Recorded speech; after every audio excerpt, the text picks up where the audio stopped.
Alrighty, we are live here on the ETBU Plus Network and the campus of East Texas Baptist University in Nordellas Gymnasium, and we are just getting set for match number 2. Me and my main man out of UMHB, Kyle Shipp, is here joining us. Kyle, it's interesting because the Tigers for ETBU, they're the host team, but they are the number 4 seed right now, as we're getting into the compulsory event to start things off. Yeah, they're the 4 seed on the seeding, and so they're the away team in their own gym. How does that work? It's a little interesting. I think it probably doesn't affect them too much. It may just be a little bit of a but a shock to the routine. They're used to going second in their own gym. Now they're going to go first. But honestly, once they go first here, it'll be just as normal from here on out. Absolutely, and so the compulsory event is underway. Once again, for those of you just joining us, the compulsory event involves a combination of all of the skills that you're going to see here as the Tigers just wrap things up there. It's going to be a combination of all of the events that you're going to see throughout this match here. We're going to start first with the acro event with an 8.0 start value for the ETBU Tigers. And I thought, at least from up here, things look pretty clean for the Tigers. Straight lines, good dismounts. And so we're underway here, and Trine is going to be up next here. But your thoughts, Kyle, as we're getting underway here for this second match? Yeah, it's going to be an interesting one. I've had this one pegged as one of the more competitive matchups of today, especially, if not the most competitive. The 3 versus 4, and these two teams have already met once. In a tri-meet with actually our 2, 3, 4 seeds earlier in the season. Concordia, Wisconsin, who's not competing today, but ETBU and Trine. Trine takes the victory, 217 to 199. But ETBU has been on the rise ever since then. We talked about it last meet, a 219 a couple of weeks ago against UMHB right here in this gym. They're riding a lot of momentum. Trine is very consistent in the 210s, kind of that 217 mark is a really good mark for them, as their high on the season is 219. Here's the deal. This could very well come down to a matter of tenths of a point at the end of the day, and ETBU started off pretty well. Now, all of the compulsory events are the same across the entire nation, but ETBU started with an 8.0 start value because they had a couple of things they didn't do. 10.0 for Trine. We're going to get a chance to see Trine give it the full shot for the first time today. 10.0 start values across the board for Trine. And so as starting with the acro event, we'll see what they do here, as here is the first mount. The base is holding fairly strong here. And like you said, the Tigers, since the last time that they've met this team, have been on the rise, had their best meet, even though it was a tough loss to UMHB at the end of the season. So, like you said, I also had this matchup circled as one of the more competitive. It's right dead kind of in the middle of where we have the seeds. We got 7 teams here, not 17, but 7 teams here. And so it's going to be very interesting. This is the most interesting so far. Yeah, for anybody who's a big fan of March Madness, that 8-9 matchup, that's kind of what we're watching right now, and it could go any way. As right now, so what you're kind of seeing, Trine with the 10.0, and you're going to see this throughout the rest of the meet, is ETBU is going to pull back their scores, try and be clean. Trine's going to push to 10.0 and willing to take a couple of deductions. Saw a couple of struggles there from Trine, especially when they went to go vertical. As they got inverted with the, inverted, not vertical. They're all vertical. But as they go inverted, had a couple of bobbles on each side, eventually pull out of that, though, and had a good finish to the rest of it. The arabesque was a little bit shallow, so would love to see those legs a little bit further back. But again, if going further back is going to create balance issues, you can only go so far.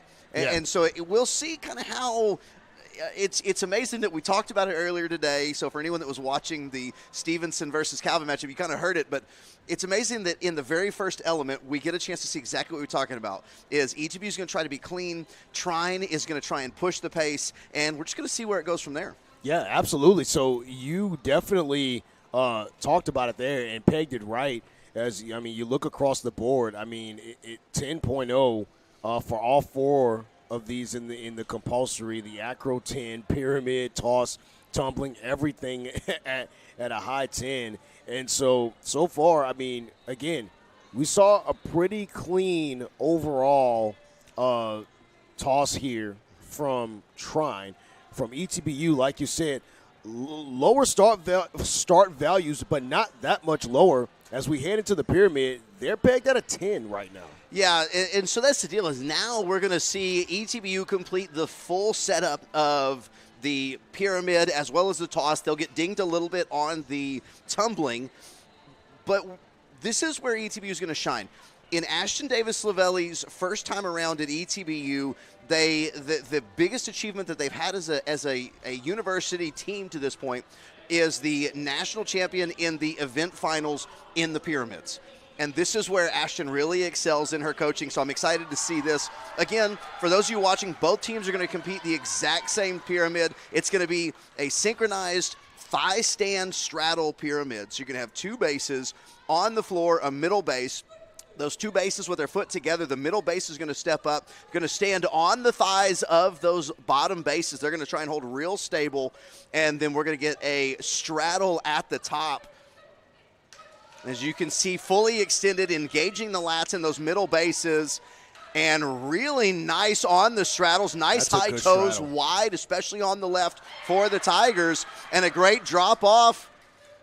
And they're going to be excited. It's one of the things that's really fun about the sport, and it makes it easy to watch. The ladies on the floor are going to tell you if they did good or not. Right. They're going to get really excited and come off yelling. I was going to say, I was looking over at the side as well, and the ETBU Tigers were definitely hyped up. They looked very, very sharp. Very few mistakes, at least from our eyes up here. I didn't see a lot of movement. The middle bases were the key there. Kind of the peanut butter to the peanut butter sandwich, holding everything together, so to speak. But they did a really good job. That was a lot of a pressure there on your middle bases there in that type of a situation for that pyramid. Yeah, it really is. And as we said, I mean, that's a bread and butter when it comes to ETBU. We're going to see that throughout this heat, throughout this event, is they're going to do really great when you're stacking bodies on top of bodies. And we're going to see Trine answer now. And this is the dynamic. It's a little bit unusual when you have the home team as the visitor team. The home team's riding the home team momentum, and the visitor team has to answer. Sometimes when you hit it great first, puts a lot of pressure on the other team. Yeah. Let's see what Trine does here. Absolutely. And so as we are now – Trine is entering the mat of play. I always want to say quarter play, field of play.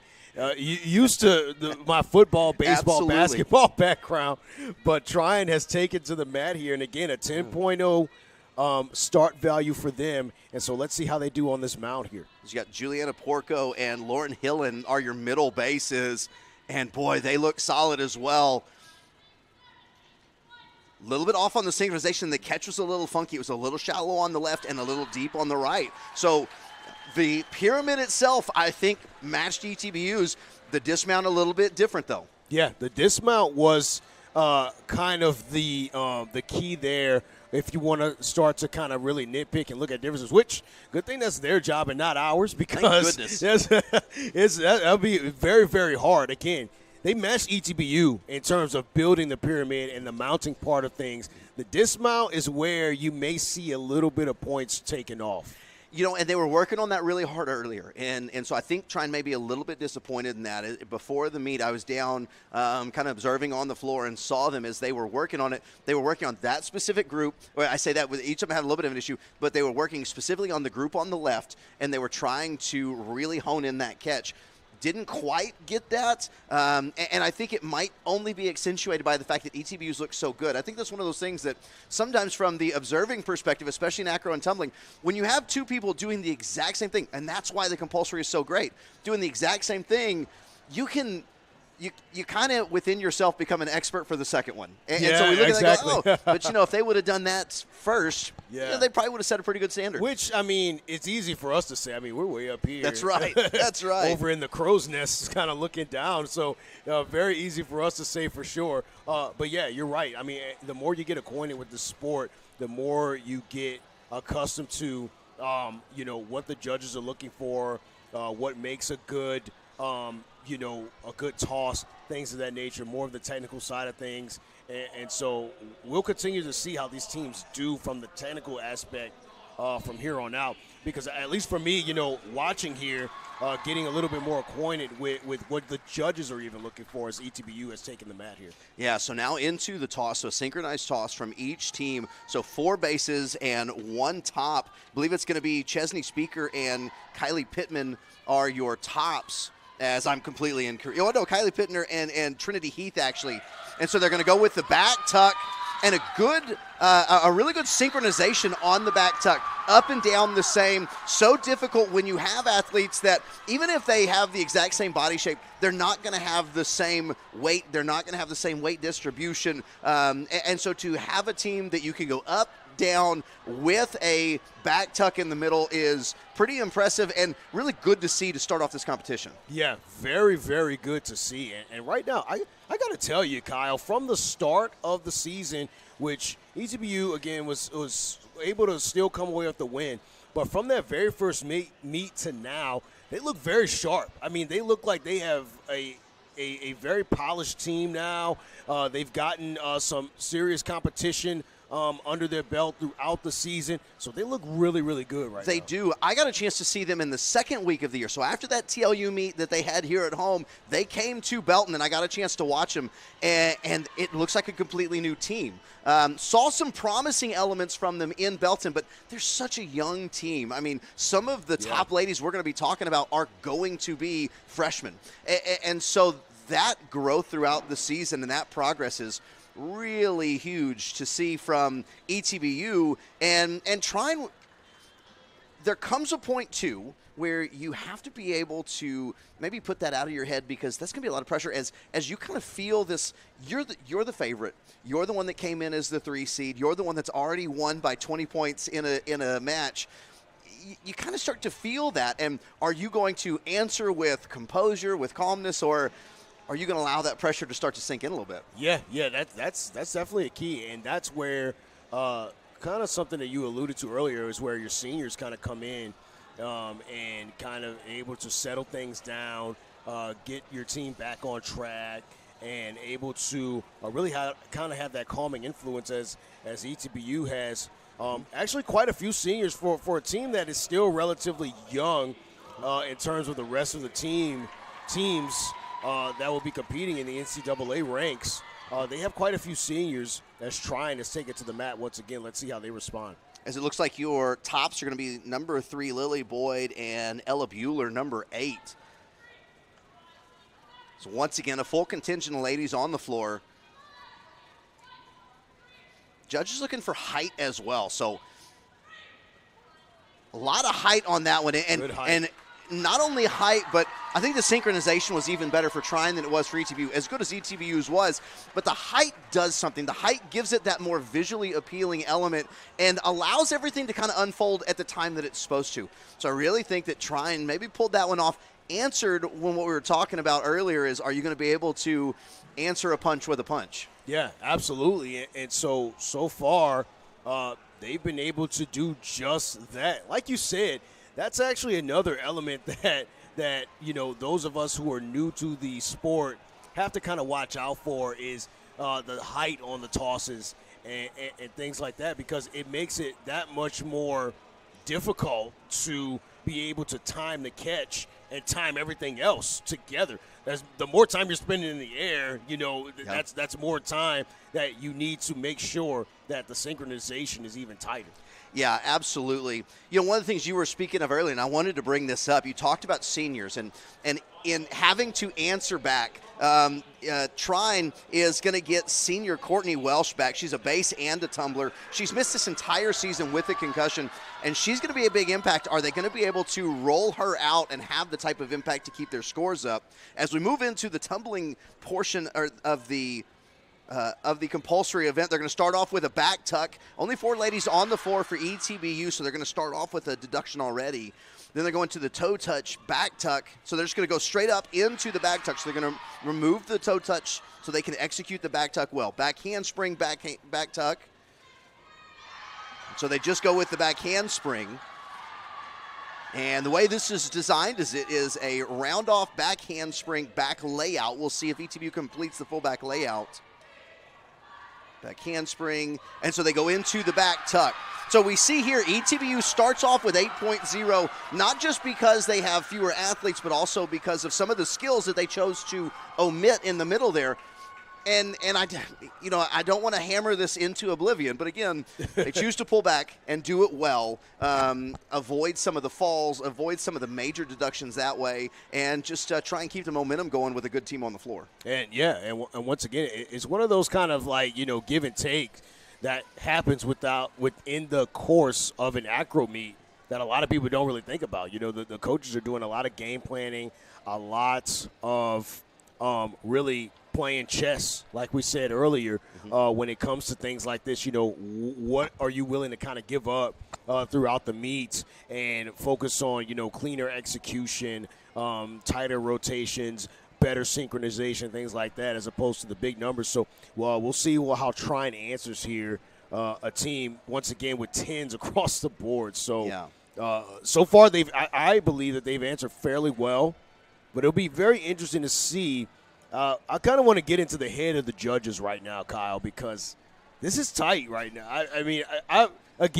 I'm happy we're up here. Oh, absolutely. Yeah, definitely don't want to be in their spot as, and like you said, looking at the chess match, Michaela Sutherland, the coach for Trine, in her second year. So she was an athlete at Trine, competed. I actually called her as an athlete when they hosted the national championships at UMHB, and so I knew she looked familiar when I met her. But in her second year, going against Ashton Davis Lavelli, who's got a lot of experience under her belt, not just in acro, but also in competitive cheer and kind of putting routines together, kind of see how that plays out. Because you're right, when we start looking at how is the judging going to play out throughout the event, part of it is the psychological aspect. You think about it, if you go a 10.0 and you're like, I'm willing to give up a 1.5 on this. Well, 1.5 is a lot to give up. So if you struggle to complete an element, are you able to go, okay, I was only looking for an 8.5. And so as an athlete, you're like, did I achieve it or did I fail because I got a 1.5 off? It's a psychological game, I think, that they have to balance. Absolutely, and so there's a lot that goes into it for sure, as Trine has taken to the mat, and we will see how they are able to execute here. So far, both teams have done a fantastic job of answering. Oh, as that was fantastic. Synchronized and really nice back tucks from Trine. Toe touch into the back tuck. So a little bit off synchronization on the back left, but doing pretty well. Now into the back handspring back tuck. And looks very good once again. So it looks like tumbling is going to be a real strength. We've got to watch out for that as we get to the back half of this meet. Now into the running tumbling, round off back handspring and back layout. Looks and really high quality from Trine to end the compulsory element. As you can hear and see from the Trine ladies. Yeah, absolutely. I was just getting ready to say the Trine University, the rest of their acro athletes, absolutely very fired up from that one for sure. And so it's going to be very, very tough again to score this one as well because, again, very good synchronization overall, a tad off. And again, timing, things like that, those are all things that are major factors, especially when you are matching up two teams that are so fairly evenly matched right now. In spite of the win from Trine earlier this season, both teams are really coming out with some great execution. I think each team realizes what's on the line because only the team that wins here is going to be able to march on towards the championship. The winner of this is going to take on number 2 Concordia, Wisconsin tomorrow. So with the 17 bracket, it's a little bit unique. Concordia, Wisconsin gets the off day today. The winner of UMHB versus Buffalo State will get the off day tomorrow. So whoever wins that meet will be the one that going into the championship on Saturday has a day off in between. So you get rewarded both as the 1 and the 2 seed and even the 5 seed. I'm not trying to discount Buffalo State by any means. Hey, listen, sports is still sports. Sports is still sport, absolutely. And so, but as we look at this and as we come out of the compulsory, I think Trine's going to take a little bit of the advantage. Obviously, we'll see the scores in a minute, but with their 4 10.0s versus the 2 8s of ETBU, but also even in the middle of those 2 8s, weights. ETBU pulled back on the skills even more with 4 ladies on the floor for the tumbling, and then kind of cutting the tumbling back a little bit, kind of cutting out about half of the elements. So I think Trine's going to come out with a fairly significant lead. But when we go to the acros and the pyramids, that we're going to see the next 2 elements that we have, I think ETBU is going to make up a lot of ground. And what I think is going to happen, and I'm not an expert here, but I think Trine's just going to try to hold on until they can get to the tumbling. I think the tumbling is where they say, we're going to make up a whole bunch of points. ETBU is going to try and gain points early on, hang on during the tumbling, and then we're going to get into, I think we're going to get into the team event pretty close to even, and things are going to get wild. Things are going to get wild. I mean, like we've been saying, I mean, it's already been a back and forth contest right now. That's why I keep harping home that, I really want to try to see if I can get into the mind of the judges and see what they're thinking, just because I believe both teams have come out here and have really put their best foot forward to start things off. So we'll have the totals coming up here as we've got in the acro heat, as my boy Kyle Ship has his little fan club down there waiting for you there. So it's going to be 8.125 from Trine, 7.0 from ETBU. Tigers with a 9.35 pyramid, 9.125. Like we said, it's tight right now. And in the toss event, 8.95 from the Tigers and a 9.575 from Trine. And so we'll look at the tumbling here from ETBU side of things, 2.375. And Trine will take the tumbling, 7.125. So it's still a fairly tight contest.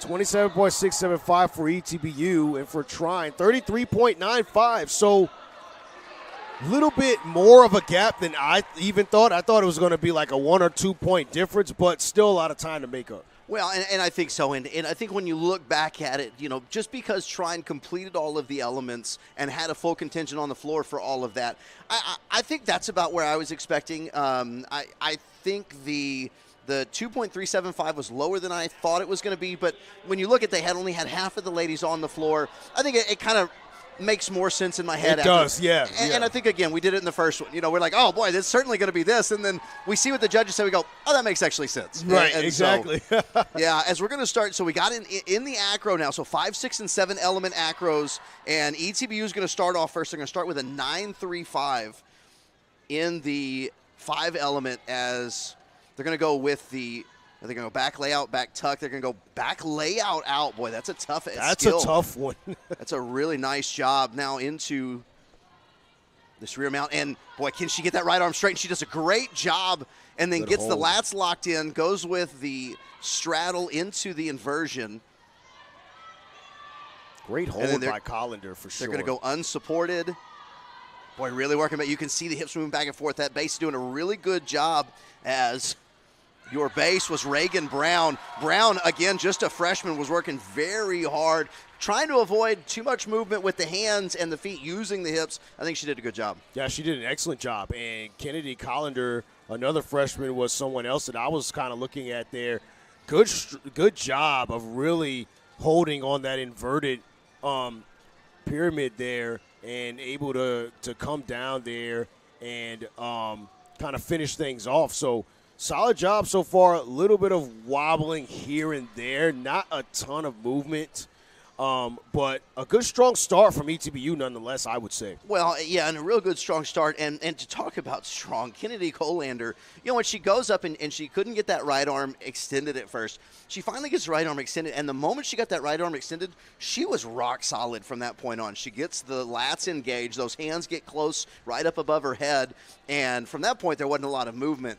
So unfortunate that they couldn't quite get to that point at the beginning. It kind of opens the door a little bit for Trine, but we're going to see. Trine's going to come out with a 9.95. I mean, the start value game begins. As in the compulsory, everybody starts at a 10.0 unless, like ETBU, you can't complete a couple of skills, and so you'll be less. But now it's purely based on what you choose to do. There are requirements for what needs to be done, but you can do it however you want in the middle of there. So a 9.95 and a 10.0, 10.0 for Trine is going to try and match up against a 9.35, 8.4, and 9.25 of ETBU. So we're going to see as, coming onto the floor is going to be Lily Boyd, Lauren Alexander, Courtney Welsh, and Olivia Garinger-Spagnola in this 5-element. And they're going to send out, and here's something to keep in mind. I can't see, she's a sophomore, so 1 junior, 2 seniors, and 1 sophomore on the floor for Trine. Going to try and match the freshmen of ETBU. Yeah, so you got a little bit more experience, it looks like, on the mat here for Trine, and we'll see how they are able to respond here. So far, that's a really good mount, and then boy, a lot of height on that back layout. Pretty good position on the back layout as well. Then into the rear mount, she's going to go right up to the shoulders. Again, it's one of your seniors on the floor. Up, trying to get into this inversion. Oh boy, that is absolutely awesome. She's going to come all the way over and comes across. I think they were trying to go into where the feet come over, and they not coming across that much, though. Yeah. I think they weren't trying to dismount there. They're going to run out of time here as you've got 45 seconds to get it in. They're going to try and complete it. So she's going to go up. Boy, those elbows are buckling. Yeah. And then going to come through the middle. There we go. Nice now job. She's able to hold it. Unfortunately, though, they weren't able to do it within the 45-second limit there. And so so far in the competitions that I've taken part of, I've never seen a team run out of time. So how as a judge, how does that play into the scoring? How big of a deduction would that end up being? Well, I'm not sure of the actual deduction point, but after the 45 seconds, basically you get stopped at how many elements have you completed, and that's how many you get. So if for the 5-element, if you got 4 elements completed, I think they got 4 full elements completed. That's what they're not going to get credit for the 5. That's going to be a pretty good deduction. And so again, bobble from ETBU with a lower score, bobble from Trine, and not knowing exactly how much the deduction is. But for anyone who's thinking that I need to know, I apologize for not knowing. I guess I need to go to, maybe the next step is for me to go to judging school here for Acro and Tumbling. Right. That way I can be a little bit more precise on specific deductions. But oh boy, somebody's down on the ground for Trine. Yeah, someone's down for Trine. Oh boy, so they were practicing their acros, and they were practicing their synchro acros. And she goes down hard as the ETBU trainer, a nice job recognizing by the ETBU trainer. She's just going to take off and head over. Yeah, so we're going to have probably a little bit of a delay here, is a little bit scary, to be honest with you. Yeah, that's tough. Once again, plays into the role of safety in this sport. And that's tough. That's a tough go for Trine because, again, really big tournament here, and they are off to a great start. Yeah, and you hate to lose potentially lose, that is, an athlete. Not sure of her status not just an athlete. That might be Lauren Alexander, their senior on the floor, who Wow. is involved in just about everything they do. So Lauren was one of the bases that was out there. And I guess we'll just see. I don't want to speculate too much here. The more that I guess, the more I'm going to be wrong. But they're taking care of her. At the moment, no one looks overly, they're trying to take care of her on the ground, but no one looks overly concerned. No one's calling for any paramedics or anything just yet. So hopefully it is a, saying normal athletic injury feels weird, but hopefully just a normal athletic injury and not something worse. She's sitting up now, and they're going to have a conversation with her with the ETBU trainer. Yeah, hopefully it was a situation where, sometimes things happen where you just kind of get the wind knocked out of you for a bit, and you just kind of have to recover. So seems to be okay here as the ETBU Tigers will take to the mat on the mat for them here in Heat 2 of the synchronization element is Emberlyn Dye, Diana Garcia, Hannah George, Brooke Silvertooth, Kara Ryan, Kylie Pittman, and Carly Spears, the senior. So there's 2 seniors on the floor for the Tigers right now. So an 8.40 start value. They're going to go with the push press. A lot of strength required in the push press. Then they're going to drop down into this inverted element. So it's going to be the Boy, supported inversion here. See, forehead to forehead as they're going to let go, and it's going to go unsupported. Really nice job. A little bit early on the left side. And again, so they'll tell you how they did. You saw a little uncertainty when they said rip them, which is the way that they usually wrap it up. Right. Pretty good, though, I thought. It had some struggles on the left side group. It was an 8.40 start value.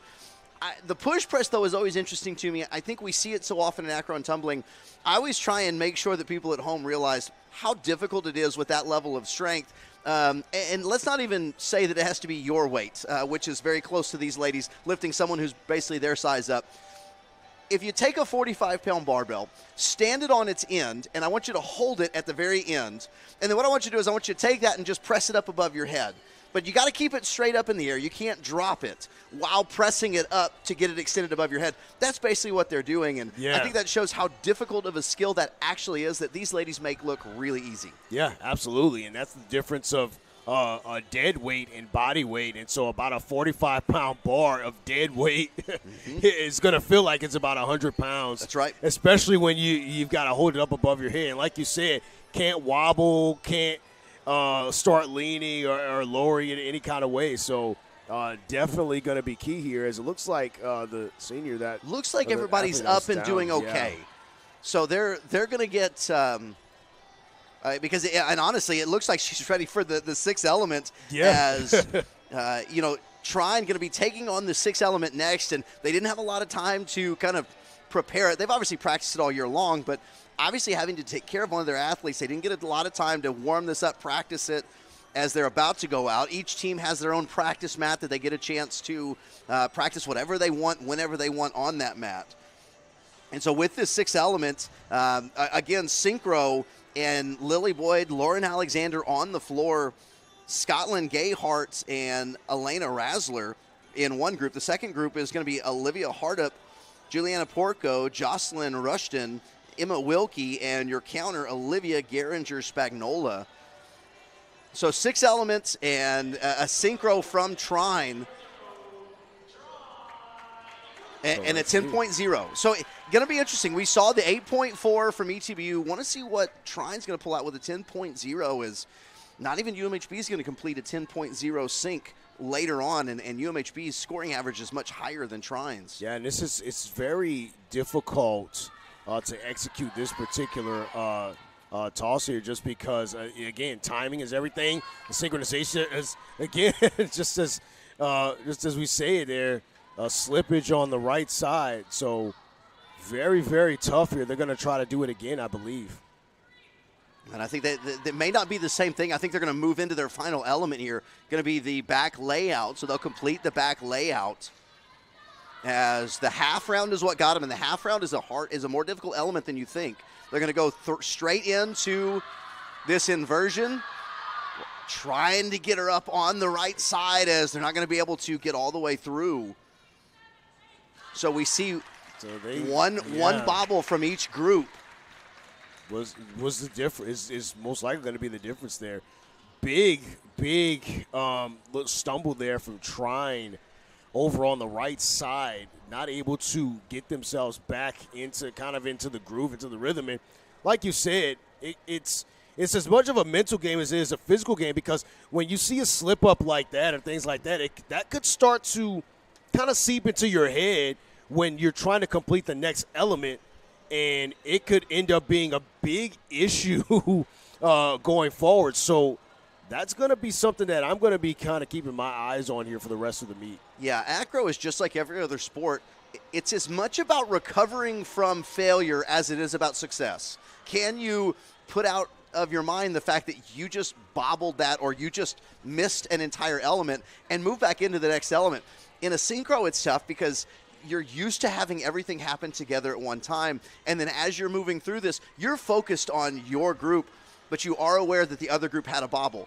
Can you stay focused enough on yours? And I think maybe we saw some focus wobble a little bit as that's not an easy element where you have to go and you have to throw, or not throw, but you have to take one athlete and you basically just throw the leg up over your head, because if you don't throw hard enough, what happens is what happened. You wind up getting stuck and you can't ever get into the inversion, and then it's really hard to save that. And I think, we've talked about it a couple of times. You kind of asked what are coaches saying. I think after that, they have an athlete go down. They have one of their seniors go down. Boy, it's going to be really hard. You almost have to feel for them having to go back out and do their 6 elements so quickly after that, because that's difficult. I think probably what their coaches are saying is like, hey, you know what? It happens. Let's put it behind ourselves because we had a bad situation. Now let's not make a bad situation worse. Let's worse. Let's do the rest of the event and just take a deep breath. Absolutely, and move forward. And the other aspects of acro and tumbling that a lot of casual fans or maybe don't think about is the fact that it takes a lot of courage to, especially when you're the flyer, get up there, fail at trying to complete the element, and then have the guts to say, you know what, next play we're going to go right back up there and do it again, when there could be a possible hesitation from the rest of your teammates, hesitation on your part, which could then lead to something more dangerous, potentially an injury. So that takes a lot of heart to do that, because I know when we were kind of, trying things out, I say in quotation marks there, after like 1 or 2 times, I'm like, all right, I'm good. Like, I'm not trying to go back up there again, and possibly have a medical bill on my hands. Well, and I think it's the unspoken, I think it's understood, but it's the unspoken element of acro and tumbling is, well, we talk about explosion, we talk about teamwork, we talk about technique, but I think trust is a big one that's in there, because not only are you in a team sport, but there's not too many other team sports where you are literally being supported. And I'm not talking about emotionally, I mean physically supported, thrown, held by your teammates. I'm not sure that happens in football. Right. You have trust in your teammates, but nobody ever picked me up and tried to throw me. Absolutely. Well, Absolutely. No one on my own team. Let me say that. So Absolutely. As we're going to move into the 7-element acro for ETBU, the 7-element acro is a 9.25. Apologizing. Sorry for coughing into the mic there, everybody. They're going to go straight into an extension. A really great straddle from ETBU, moving into the overhead, and a great inversion. Look at how steady she is. Boy, there's no movement. Very steady. Beautiful. That's beautiful. As that's going to be Kylie Davis, a senior on this team. Oh, boy. Ooh, and they try to go there into the half round right in. So, again, they're trying to beat the clock now. Oh, boy, and half round on the mount. They're going to go into another half round, and a really good job. Can they get inverted in time? As the inversion and, boy, down kind of. And again, you start working against the clock and you start trying to speed things up, and that is a little bit of what happens. Yeah, and that's exactly what happened. I mean, it's what, like you said. I mean, if you can't complete the element, it's something that kind of it can creep into your head. But then at the same time, though, you are able to. You just got to go with what you were able to complete and just be able to kind of get out of there alive, so to speak. That's right. I mean, and can we talk about how good the inversion was with Trinity Heath and Kylie Davis? I mean, there was very no good movement. Yeah. Davis had a really interesting stance. She was wide and her knees were straight. And so basically she was relying on the pressure from both feet pushing into her hips to keep her right where she was supposed to be. And that takes so much strength. That was really impressive as the Tigers – with the 7-element, at 9.25, a little bit of a bobble. Again, what's the deductions going to look like? I think with 5 judges on the floor, you're probably going to get a fairly heavy deduction from that. As Trine's going to try to answer, and it's interesting because as you start to look at this, you can only try to answer what's in front of you if you start trying to play backwards. So let's say Trine had a struggle in the 6-element. ETBU has a struggle in the 7-element, but if you start trying to play that game in your head and do math and, we did okay here, we didn't do good, but I think you just get yourself into a muck. And so it's really what's right in front of me. And again, the mental fortitude that's required in acro and tumbling is more immense than I think people realize. And I think sometimes how much fun they have on the floor, it kind of doesn't allow you to realize how much is actually going on in their head. Yeah, there's a lot going on for sure on the sidelines. And so it's definitely something that a lot of people get. The more you watch the sport, the more you'll start to really understand how much actually goes into it. And the fact that the fact that things are lighthearted and very kind of, laid back, so to speak, kind of in between the lines and things like that, kind of takes away from how much pressure you're under when you're a flyer and you've got to be tossed in the air doing 360s and you're 15 plus feet high, and you're a base and you're going to be your job to hold up 2 or 3 athletes at one time. Yeah, I'm not sure that this sport would be possible if in between heats you were over there headbutting the wall to try and get yourself fired up and locked in like maybe a football lineman might. And so I think you kind of need that little bit of a release. So Coach Davis Lavelli just had a long conversation, got her team in a circle, had a conversation, trying to reset, because we talked about it. They do have some seniors, but they rely on a lot of freshmen. That this is the first time they've been in this scenario. Yeah. As Trine going to come out for their 7 element, and once again a 10.0. Trine with 4 ladies on the floor involved. They've got 1 counter. Ella Bueller is your top. A nice half round into the mount. A little bit of shakiness. Toe pitch into a half round. Really nice job on the half round. A bobble, but they recovered it well. And another half round, and a good job to save that. Yeah. Yeah, that was a little bit of a shaky into the push press. There. Oh, boy. And you see Bueller lean forward, but Truss is able to get back up. A 360 on the way off.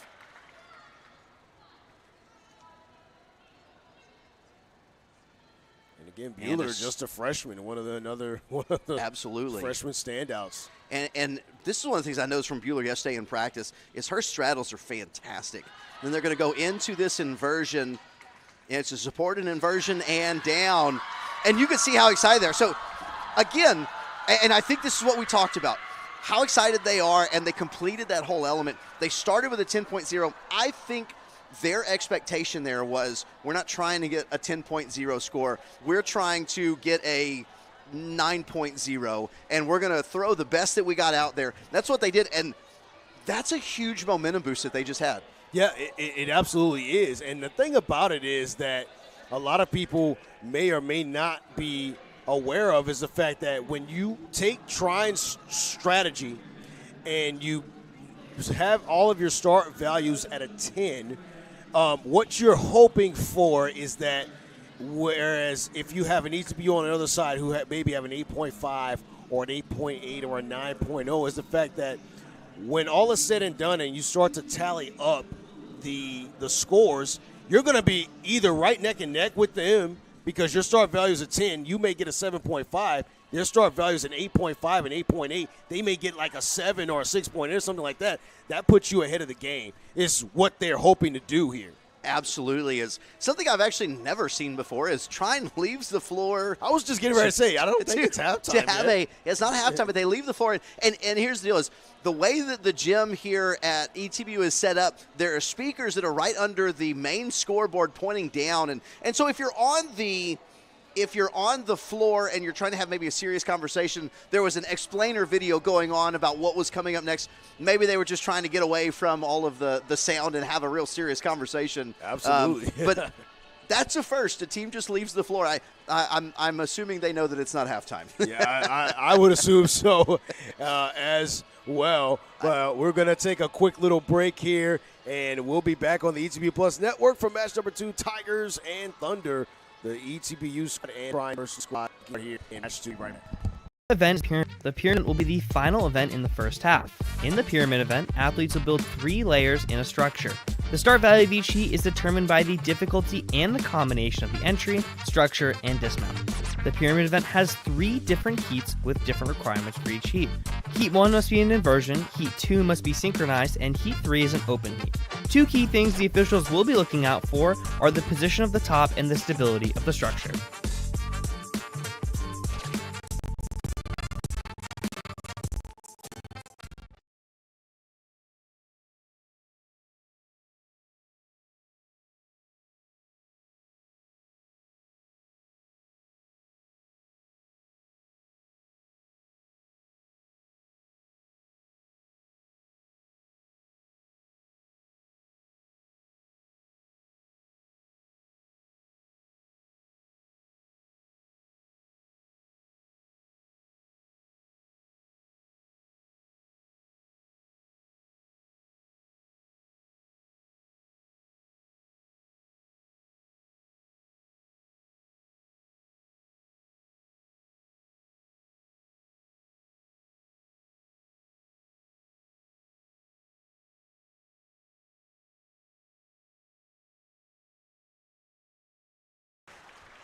So we're back here on the ETBU Plus Network. Once again, this is your host for the NCATA tournament, D3 tournament here. Tigers with 8.75 in the 5 element.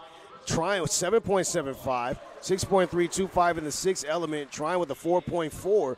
So it looks like the Tigers have the momentum. 4.775 in the 7 element. Trine with an 8.2. So they come out of nowhere and really gain the advantage towards the end. 19.175 overall score, 20.335 score for Trine, so they still are in the lead. 46.850 for ETBU. Trine with a 54.3.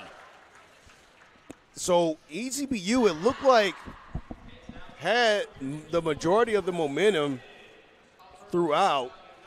And then all of a sudden, Trine at the very end, again, similar to what we talked about, is that's exactly what they're hoping for. Is we're going to shoot for the 10, land at about an 8, whereas with ETBU being at an 8.7, 8.5, sometimes a 9 start value, we'll kind of land at a 7.5 range. So that's what they're hoping for. So far, they're ahead.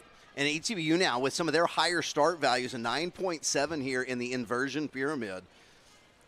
As right in the middle, Chesney Speaker is your middle base. She's going to require a lot of strength right here. They're going to go inverted at the top with Trinity Heath. Heath going to try and hold it, and a nice job. They hold it for 3 seconds with the 180 rotation off, and a really great job. That's a heck of an answer to maybe finding out you didn't have quite as good of an acro element as you wanted. As when you get inverted, I think we've seen it already, and you've seen it throughout the season, is the inversion has a tendency to come over the top too quickly. They dealt with some of the wobble and held on for that 3 seconds. Man, I really hope they get rewarded from a score standpoint. I hope so as well. I mean, that was, again, a great response coming out of the pyramid for sure, and then going right into to that toss, to that element, and able to execute very, very well. Yeah. I mean, a little bit of shakiness there, but not anything too egregious, though. However, again, with the judges, you're looking for very specific things, and so I think the Tigers did a pretty good job of staying sharp. Yeah. Yeah, and I think that's the deal. Is I think they're going to get rewarded for, fighting through the wobble and fighting through the bobble, holding that, because I think that's something that completing the element to the fullest extent is obviously first and foremost. And so that's really good. As Trine going to come out, and once again, Trine comes out with a 10.0. And so they're going to come out, try and match on this inversion pyramid. It's going to be really tough, though. A 10.0 inversion pyramid is incredibly difficult. So I'm looking forward to seeing what they've got in store.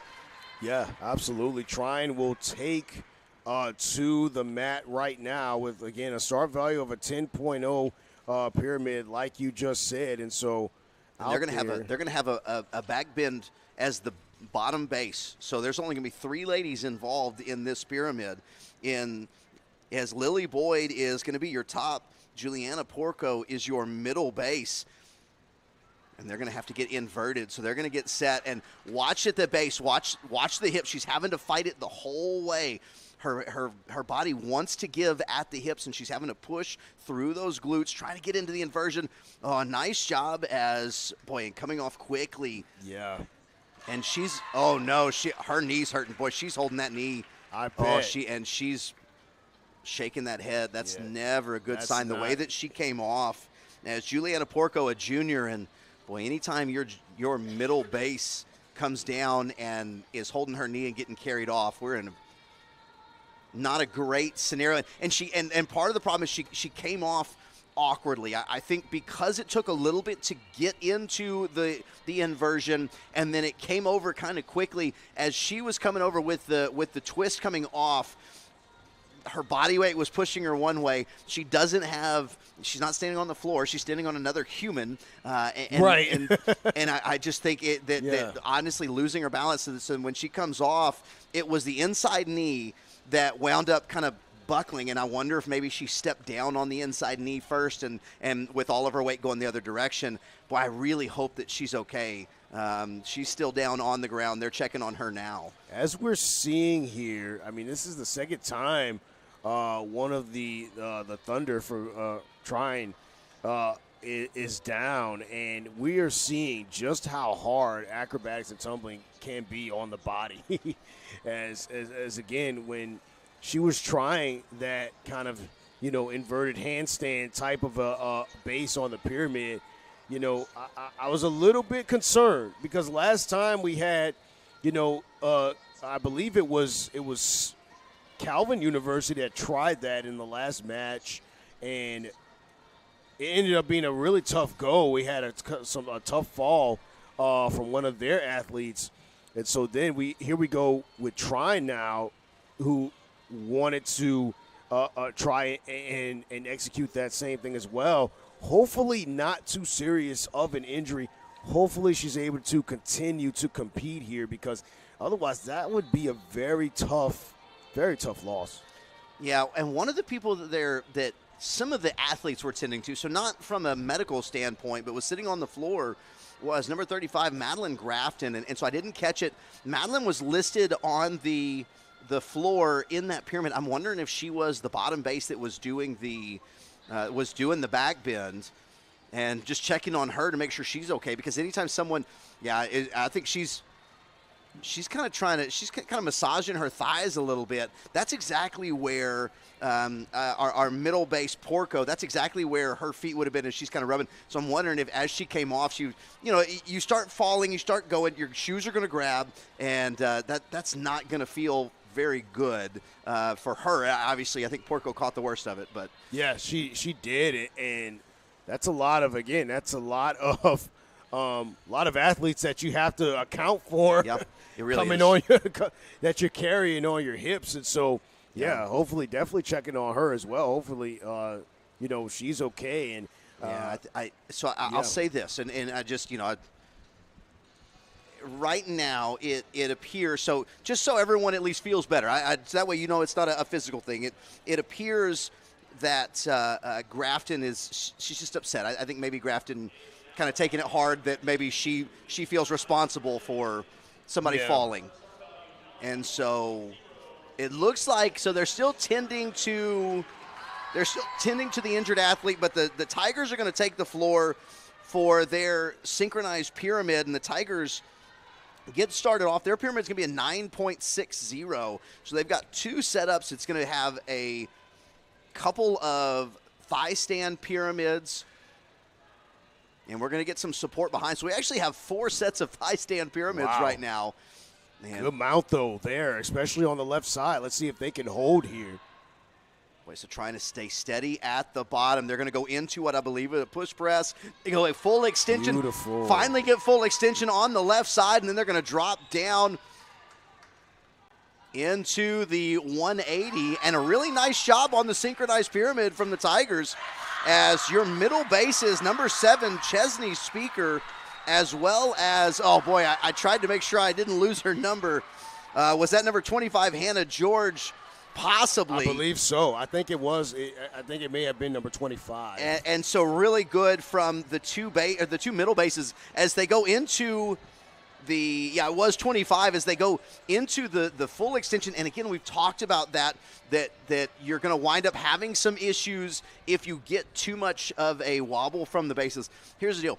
Great job from the bases. Kind of like the offensive linemen, the bases don't always get as much love as they deserve because that's true. If they don't do their job, nothing else can happen, and that certainly can't happen that solidly. Think about what they just did is they go into a push press, and then they bring it back down. The amount of solidity that you have to go up and then back down is really impressive when you see how well they did that. Yeah, absolutely, and like you said, kind of the unsung heroes of that whole thing. ETBU, great execution. I was particularly impressed with the mount from both sides. The right side especially, not a lot of movement, very pristine, and then the dismount as well coming into it. I mean, I didn't see a whole lot of wobbling. I didn't see a ton of mistakes there. So the Tigers are really executing well. They're trailing by a little over 5 points right now to Trine. But, I mean, I still feel like both of these teams are going back and forth. Yeah, and going back and forth, but boy, you lose a middle base. And one of the issues that you're going to run into, they're almost out of basing elements. So we're about to get into, the tosses. Problem is when you have a strong athlete like Porco, she's going to be a base and a toss, and then you also still have two pyramids left. Right now, what they're doing on the floor, we saw the coach had to go. She went to the table. Now she's back on a knee in front of her team, almost like she's drawing up a play in schoolyard football. Right. Which and I'm not saying it's kind of what she's having to do right now. Yeah. Because if in the very first pyramid you send out your middle base and she winds up hurting her knee and she's giving hugs right now, so her day is done. Right now, the coach is having to rebuild everything. Maybe rebuild what pyramid they do, rebuild what skill they have, rebuild who's in the pyramid, because guaranteed Porco was going to be one of the middle bases in the synchronized pyramid. And so now you go, okay, do I remove one full pyramid? Do I add a new athlete into the pyramid? As if you actually, I know the cameras aren't on them, I'm going to point out to you, but right now a couple of the athletes are actually going through new movements, trying to figure out exactly how it is that they're going to work through this movement. So I'm disappointed to see this happen for Trine. I'm a little bit excited to see what they're about to do, though. I think this is one of those moments where you can really have a team maker. May not be great for today, but it may be one of those things that's amazing for the program. Not losing an athlete, but amazing for the program. Hey, are we going to be able to overcome this? Yeah, I was just you took the words exactly out of my mouth there. Overcome is huge, but we're going to step aside because I didn't even realize that it was halftime. It is not. I was going to say I didn't think it was halftime just yet. I'll tell you the truth. I think they're giving some time to rework because they're having to have a complete reworking of the deal. So probably a good time to step aside. But we'll step. Not halftime yet. we'll step aside for a quick break. We will be right back here on the ETBU Plus Network and see how Trine responds. And this is, once again, your home for the NCATA Division III tournament.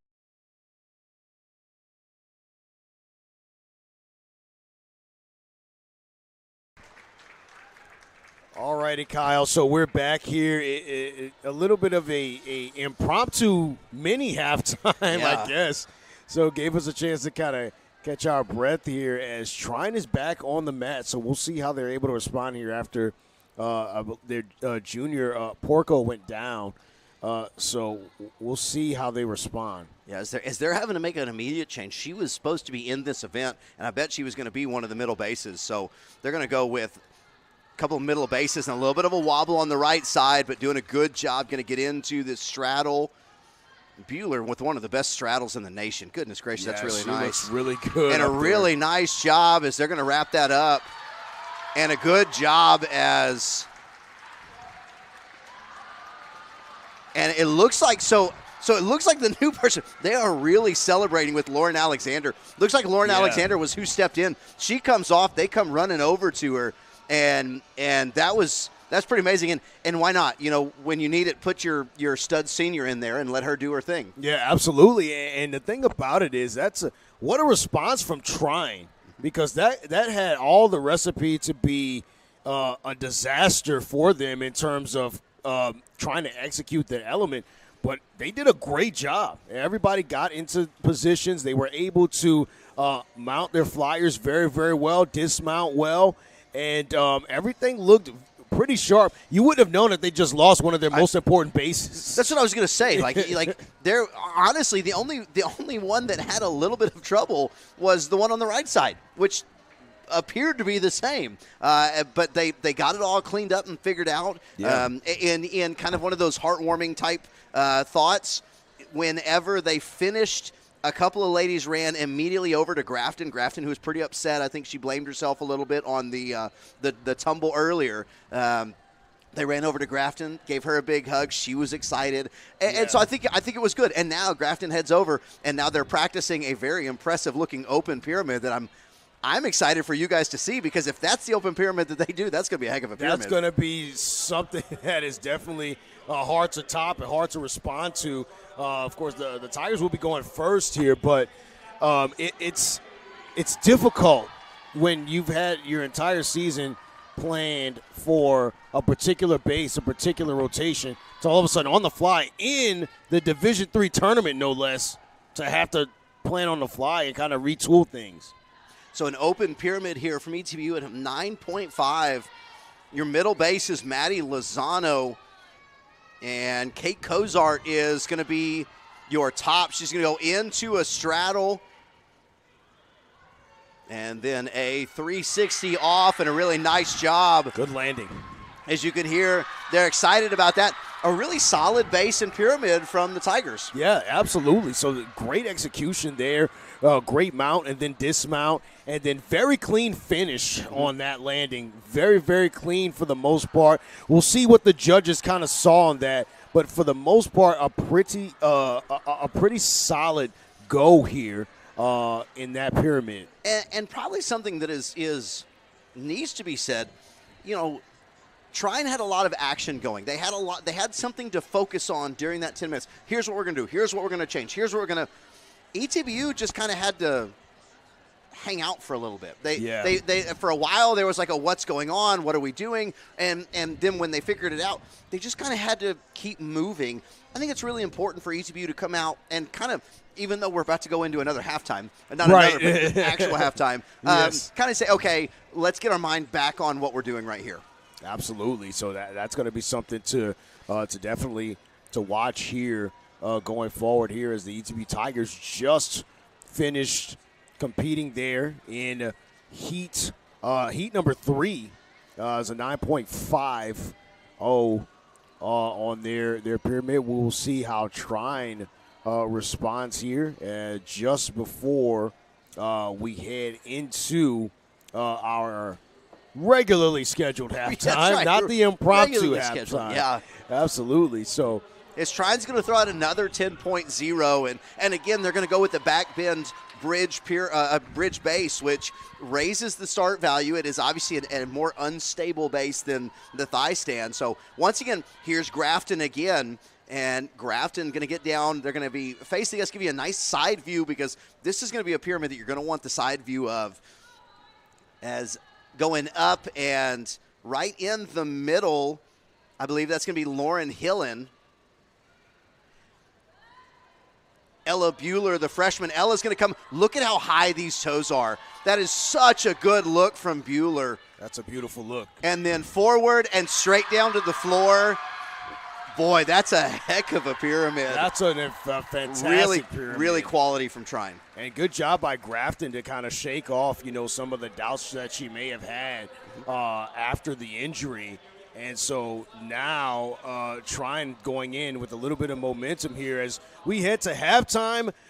Mark T. Robinson on the call with Kyle Shipp out of UMHB. So we will be right back here in about 15 minutes or so. So, hey, play-by-play commentators, broadcast commentators got to eat too. So we'll be right back here on the ETBU Plus Network for the NCATA.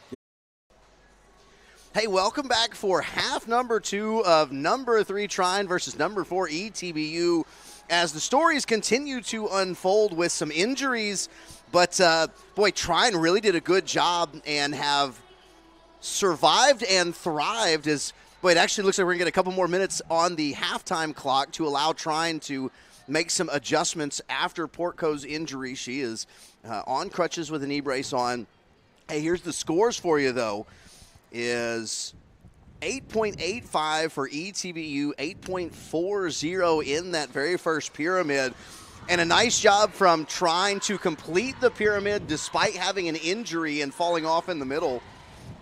On the synchronized pyramid, ETBU scored a 9.025. Trine scores a 9.20, even though they had a replacement athlete in there.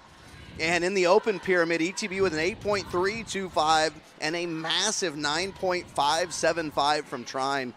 So Trine takes the event itself, 27.175 to 26.20, and they extend their lead 81.475 to 73.05. And so we're going to do this for the next 90 seconds while we've had a little bit of time added. We're going to talk about how incredibly wrong I was in my prediction at the outset that ETBU was going to try to use the acro and the pyramid to gain a lead, and Trine was really going to use the tumbling to get back into it. Right now, Trine is in the lead pretty significantly, and the question becomes, how much does Portco's injuries impact him moving forward? Yeah, absolutely. As we're back here on the ETBU Plus network here, about a minute to go here before the start of things. And like you said, Kyle, I think one of the things that is very interesting for me is to see how the Thunder here of Trine are going to try and recover and try to adjust on the fly after losing an athlete like Portco. And so looks like they're using the last 2.5 minutes or so to get ready for that here of halftime. And so it's just going to be very interesting going forward. And like you said, another interesting aspect is that we thought that the Tigers were going to really, really kind of take more of the reins in the first 3 or so events, but that hasn't really been the case. Trine is steadily ahead. In fact, they picked up some even more momentum after the pyramid elements here, and so now we're going to go into the next events here, which is going to be the toss, the tumbling, and then the team event. So it looks like the Tigers going to have a little bit more ground to make up, and we'll see how they respond here because, I mean, for all intents and purposes, they should have been able to, or what they were kind of counting on, I guess, is to kind of capitalize on the fact that Trine has to really counter and readjust some things. But that hasn't been the case. The Trine has kept on moving like a well-oiled machine. Trine really has, and that if they pull out, and even if they don't pull out the victory, I guess either way, I think that's going to be a big story of the day is the job that the Trine coaching staff has done in really trying to make sure that they're keeping everything straight as we move into the toss. And first toss for ETBU. Your top is Kylie Pittman. A really nice back tuck. You see straight up and straight down. Boy, they had the camera on looking straight from the side. Straight up, straight down, nothing side to side, and completes the full movement. It was a start value of 8.80. Yeah, start value of 8.80. So that's some good execution there. I was just getting ready to say that back tuck on the back layout, really good landing, really good catch by the bases, and then an excellent job of not having a whole lot of movement and a whole lot of, wobbling there on the bases. So overall, really good job. Again, everything looks great from ETBU side of things, but then Trine with the response. We'll see how they come onto the mat here and answer what the Tigers have done. they've done so pretty much consistently here today. They have, I mean, just like a heavyweight fight, they have received every blow, whether it be ETBU coming out and nailing an element or an injury to one of their ladies, and they've thrown a couple of blows of their own. And, you know, one of the things they were just having to do, I was watching the team element, they were having to take one of their better athletes already in number 9, Lauren Alexander, and put her into the spot of Portco. It's going to be interesting to see how that plays out because just like in any other sport, if you take a relief pitcher and move him into a starter, if you take a guard and move him out to tackle, not only are you having to replace the one that got injured, you're having to replace the one that is replacing the one that got injured. Yeah, that and the fact that there's a lot of, again, the big word for acrobatics and tumbling in this sport is trust. How are the other players going to respond to being able to have to now trust an athlete in a completely different position than the one that they would normally be in? So Trine with the Salto 450 now, a really nice full back layout with a full twist. So Trine comes out with a 9.40 and really good positioning too. I think it was one of the things that you got a chance to see from the top, in Lily Boyd is you saw how long her body was, and it was real nice because you had the quick twist, the 360 twist, but it had a nice slow development with that long body in that back layout. Yeah, and so, and again, another one of the important aspects for those types of tosses and things like that is the height that you get on it. So decent height, not super high to where, you know, it makes the catch a little bit more difficult, but just enough to land something clean. Yeah. So which is Trine has been landing it clean, has been pretty precise all day. I've been really impressed with Trine. I think one of the scoring trends that we had seen from Trine is kind of a spike early on and maybe just a little bit of trickle as the season had gone on. I was interested to see how things were going to turn out as they showed up for the tournament. I'll tell you, they have been absolutely prepared and ready for this tournament as they have looked very clean in a lot of these elements and a lot of the things that I had some questions about, I think, especially maybe after watching last night. And look, I'm watching a practice after they've got off a plane. I wasn't sitting here counting them out after that. But you still can't avoid that in the back of your head. Yeah, absolutely. And so so far as we see ETBU getting set to go here for heat number 2 of the toss, and looking at what the Tigers have done so far here, down 8 again will be more significant if you're facing a team that's not fully stacked here, but the Tigers will be competing in the team event, so not a wide margin, but enough to make it significant here as a good landing on that the back spring layout.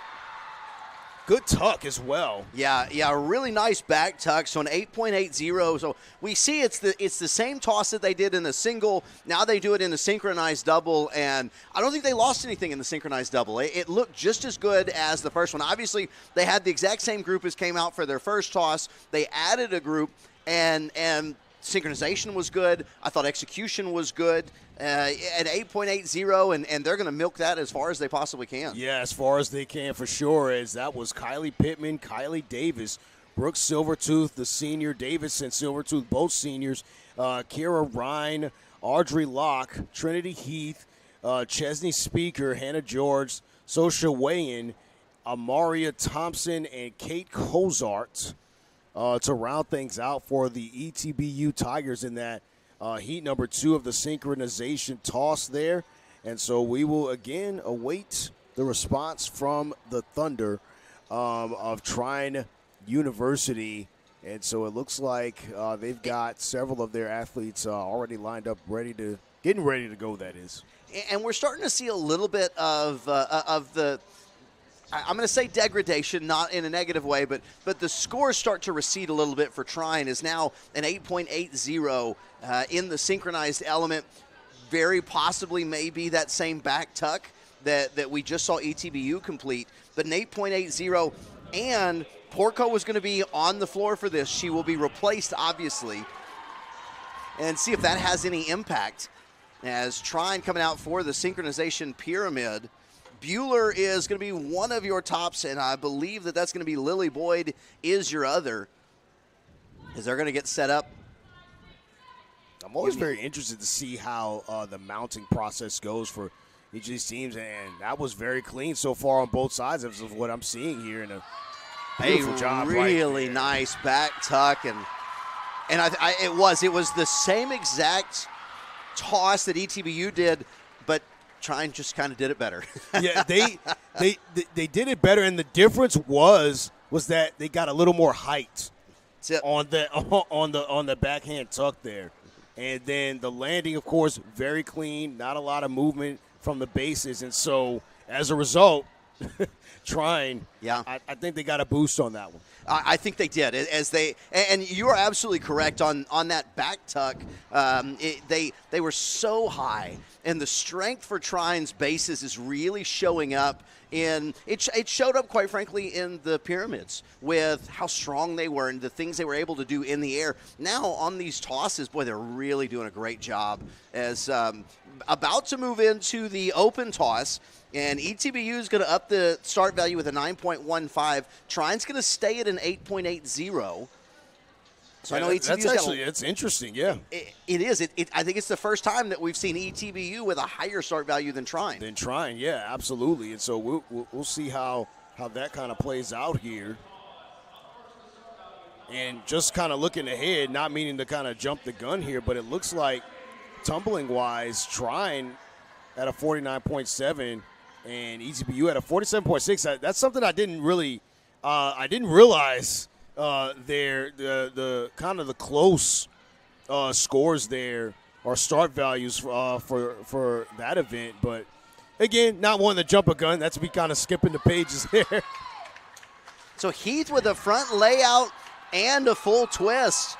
So a really nice job from Heath. You can see where the 9.15 came from. I'm always impressed with the front layout because it has to be so much more disciplined. Okay, from a lay standpoint, not a gymnastics expert, but right. from the lay standpoint, it has to be so much more difficult because when you're going forward, you need to be able to get that body tuck going forward, but you can't lean forward before you're exploded in the air. Because we've already seen it once. If you lean forward, you're going to go forward on the throw. And so really nice job. The Tigers did that quite a bit the first go-round under Coach Davis Lavelli. And so interesting to see them kind of bringing that back. And a good job in execution. Maybe a little bit of movement on the bases, but not enough for me to sit here and knock them at all for it. Right, absolutely. And so, again, good, clean execution there on the toss. And so we will see here as ETBU, they're on the side, kind of getting ready here for heat number 3. And then, a little bit of a mishap there on the far end, but luckily, no one's hurt here, but very interested to see here as we go into heat number 3. It is going to be for Trine a 8.8 start value.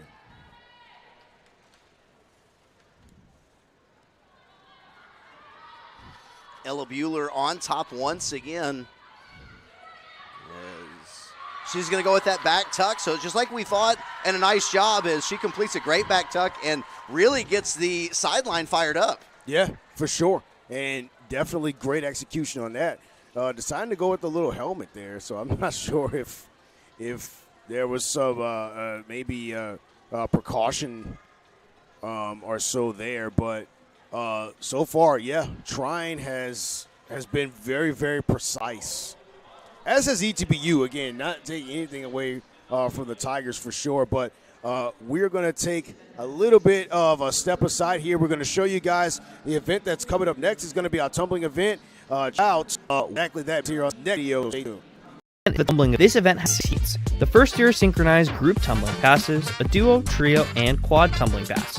The last 3 are individual tumbling passes.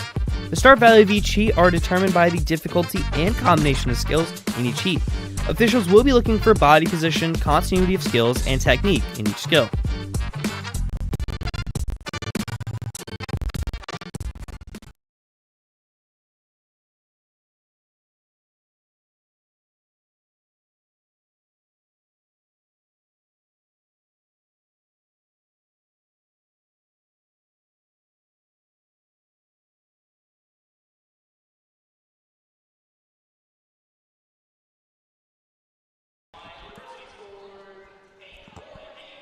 We're back here on the ETBU Plus Network on the toss event. The scores have been tallied up. The Tigers with an 8.25 on their first toss, at 8.85 for Trine. The Tigers on the synchronized toss at 8.15. Trine with a narrow lead with an 8.375. Tigers with an 8.30 on the open toss. Trine with an 8.2. So very narrow margin there. 24.70 for the Tigers for the total score. And then for Trine, 25.425. Very, very tight contest right there. As we look at the totals, Tigers with a 97.750, 106.9. So Trine chipping away with each event. It seems like, even though the Tigers have looked very, very sharp and very precise, Trine has just been a little bit better and a little bit more ahead as we get set for the tumbling event and starting things off. So the Tigers are going to start with an 8.0 pass, Kate Kozart, Kennedy Colander. Front handspring, round off, back handspring, back layout. And Coach Davis Lavelli, she's fired up. I was just taking the words right out of my mouth right there. She came all the way onto the mat. Fired up, absolutely. And that was great execution for sure. Yeah. And again, this is my favorite event, the tumbling event. Very explosive, very high flying. I enjoy watching it, and that was great execution there by Kozart and Colander. Yeah, it was very good. And I'll tell you the truth, I've actually never seen a duo pass start from the corner. You're allowed to start. I haven't either. I was wondering what was going on for a second. I was like, wait, they only have one person, and then I saw, her partner there joining.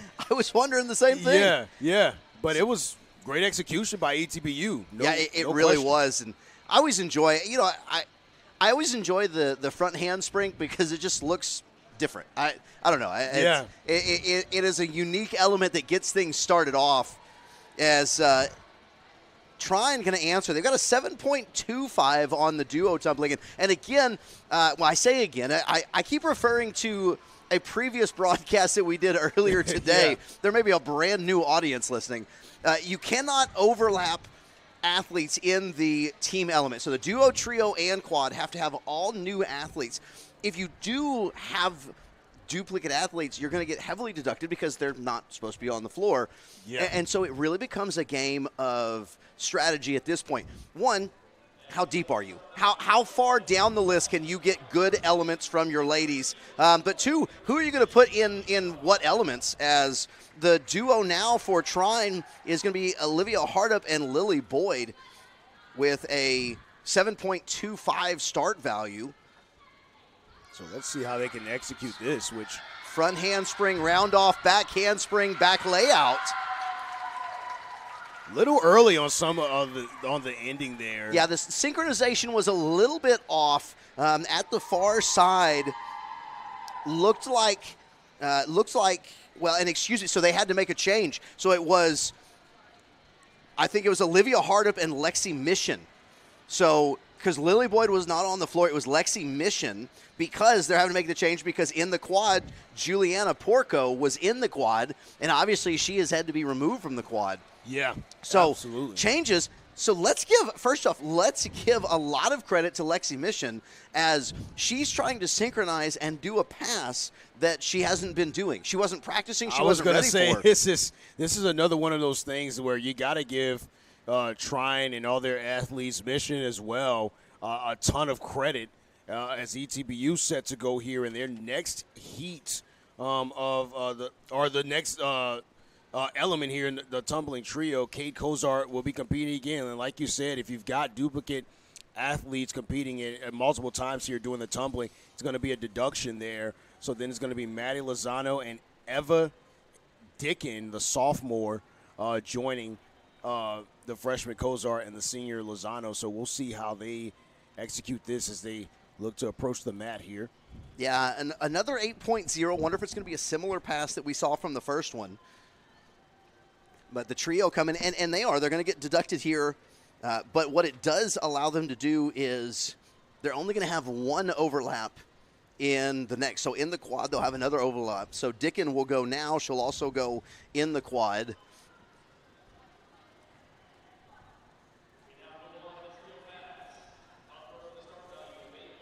We'll see what the ladies about to undertake.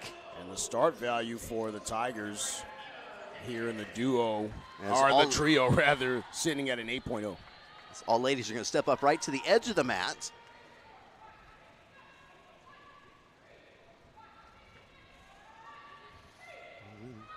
Round off back handspring and a full. A full So- finish there. So a nice job from the ladies. They go the layout with the full rotation. So a round off back handspring and the full, as ETBU trying to climb back into this. A nice pass, a little bit off in terms of synchronization. But again, I think sitting up here in the crow's nest, you try not to be too nitpicky. I think it's one of the things that I have a hard time with that. I try and make sure it's like, hey, you know what? I could sit up here all day long and go, oh, this looks off, this looks off, this looks off. But really, I think when we start to look at the way that the meet goes, this is a long time. They've been out here for a long time, especially with a little bit smaller team like ETBU has. These ladies have all been doing a lot of different things.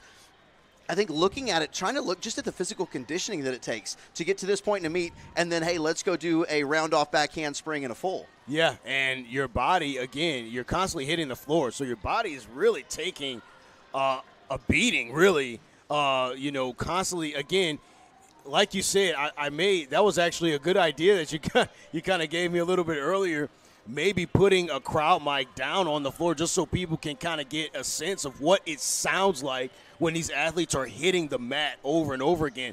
So that'll play a role in each of these elements that you're trying to execute. It's a lot on your body for sure as Trine gets set to go here. So for Trine, it's going to be number 15, Courtney Welsh, the senior who's competing for the first time this season. Number 8, Ella Bueller, and I'm going to get the number because this is the replacement at the top. We'll get the number for you in a minute. But a round-off back handspring and back layout. And a good job from the Trine Thunder, as that's going to be number 33. Okay, so number 33 is Trinity LaJoyce. So LaJoyce steps in, and LaJoyce was not in any of the tumbling. So a great job from somebody who was not supposed to be on the floor for any tumbling to step in and complete it. Absolutely, and so definitely, again, another something else that that the Thunder has had to overcome all meet. I mean, that's something that we kind of talked about too. I mean, there's a lot of that in this sport that people don't realize, as we see ETBU lining up here, getting set to go for the quad competition here set of things. But yeah, that's definitely something that goes into consideration, or should go into consideration for judges, people, fans watching, how tough it is to have to completely mentally prepare for an element that you probably haven't been practicing or haven't had a chance to practice, just on your own, let alone with someone else there that you, two other teammates that you have to synchronize with out there on the mat. So yeah, I mean, because here's the deal. LaJoyce wasn't even in the compulsory tumbling. And so when you're starting to talk about putting together a team with depth, having LaJoyce who can step on and complete a tumbling pass in a trio whenever you're needing to fill a really big spot, I think is really good. It's a good sign for Trine. It's a good team builder and a good momentum builder. Definitely a big momentum builder, as Trine right now ahead by a little over, right around 9 points or so here in the overall meet. And we will see here what they're able to do after this tumbling event. And one of the things that I was kind of surprised about, Kyle, as I look at the start values here at some of these the tumbling events for both of these teams here, 8.0 for Trine here in the quad, 8.6 and 8.8, and then a 9.75.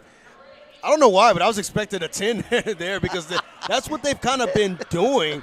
So I guess maybe, I was overhyping it in my mind, thinking everything for them is supposed to be a 10. Right. As ETBU on the quad, with a round-off back handspring back layout. So the same one. And here comes Coach Lavelli. She's hyped up as again. she is pumped At least she didn't go on the mat that time. Yeah, she didn't go on the mat this time. No, but a good job, and a good job on the quad, as that was Reagan Brown, Chesney Speaker, Trinity Heath, and Eva Dick. And that's going to be 2 freshmen and 2 sophomore, which may be one of the big reasons why Coach was so fired up. Seeing her freshmen produce like that at this point, it was pretty good in synchronization, a little bit off, but pretty good in synchronization. And I thought the execution looked all right as well. Yeah, the execution looked very, very good from the Tigers' standpoint here. And again, that's a freshman, sophomore kind of tandem there, a young group able to execute that. So that's why Coach Lavelli so hyped up after that one. We'll see Trine's response. And and going back to what you were saying earlier about the score, you're right. She kind of trained us to be looking for a 10.0, but I also think that it shows a lot of wisdom from Coach Michaela Sutherland. To come out and really push the pace with 10.0s early on, but to realize, here's what we aren't able to do in the tumbling. For a second-year coach, I think she's showing a lot of maturity, and I think it's a really good sign for Trine and for her, but also just for Acro in general. Yeah, absolutely. As here for the quad, it looks like for Trine it's going to be, because they've made a few changes here and there. Lauren Hillian, no Porco, of course, Lauren Alexander, Emma Wilk, and we'll get the next number for you guys here.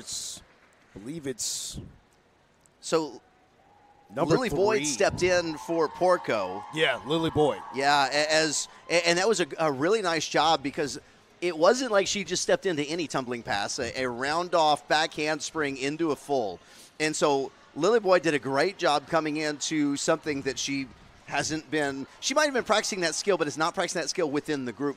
I thought it was a really good pass as a group in general. Obviously starting off with an 8.0 to have a fairly in sync, but also a good pass just in general is really a good thing for Trine when they're trying to replace Porco.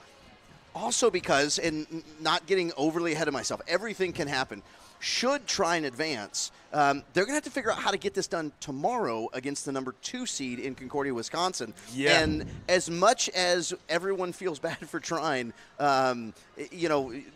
points on the board are still going to have to be points on the board. Points on the board definitely are points on the board big time. As right now they're still in the lead, and so we'll see here what the tallies are. Obviously, once this event has wrapped up, but once again, just can't give enough credit to their resilience and adaptability for sure.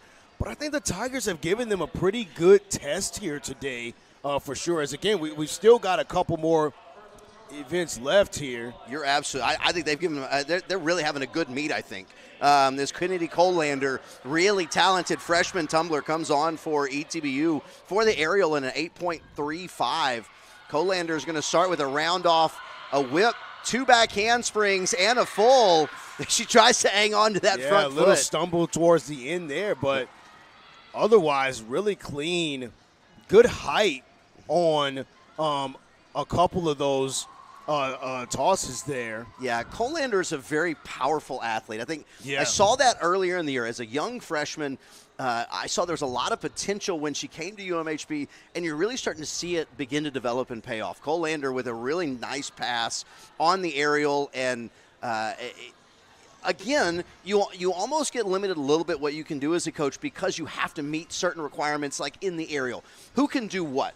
Maybe Colander could do a better pass in an open pass, but if you don't have somebody else who can do a whip, Colander has to do the whip. And if the whip takes too much speed for Colander to try to do a full and a half, you've got to bring it back down to an 8.35.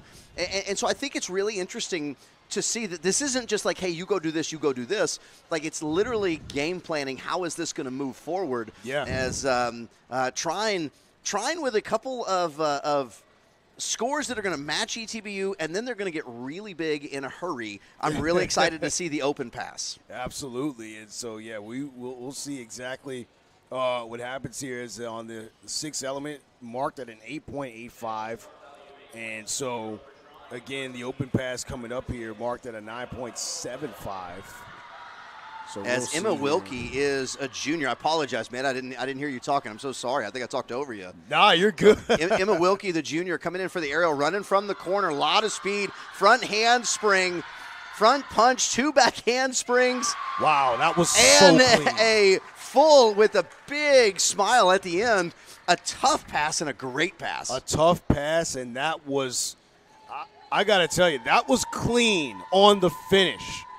And to be able to execute that and still land that as precisely as she did, that takes – people don't realize how difficult that is. No, not even a little bit, as that was really nice. And a great job of continuing to keep up speed. You could see her losing steam at the end. That's why she had a little bit of a lean forward when she finished on the full. You just lose so much speed that your body is not able to catch up to your feet. But yet to be able to land that anyway, really great job. Yeah. The front handspring into the front punch. That front punch is going to be the aerial element. Was something that I haven't seen a ton of. I think I'm enjoying from Trine. I'm enjoying seeing them put elements together that I haven't necessarily seen before. I think it's been a fantastic meet between these two teams for kind of how they've been progressing and showing that they're trying to push not just themselves but push the sport forward. Yeah, absolutely. And so this has been definitely a big showcase here today with what has been kind of transpiring here. Again, this particular meet, it's definitely been the most interesting, the most competitive thus far. I mean, obviously, this is only the second one of the day here, as Kozar is going to be set to go here for the Open. So we'll see here. That's going to be an automatic point deduction. This is her third time here on the mat. Oh, she hangs on right at the end. Hangs on at the end. Boy, a little bit disappointing. So actually not a point deduction, because now that she's back into the individuals, she can go in an individual pass now. Okay. So yes, only gotcha. in the team elements do they get the deduction. Yeah, gotcha.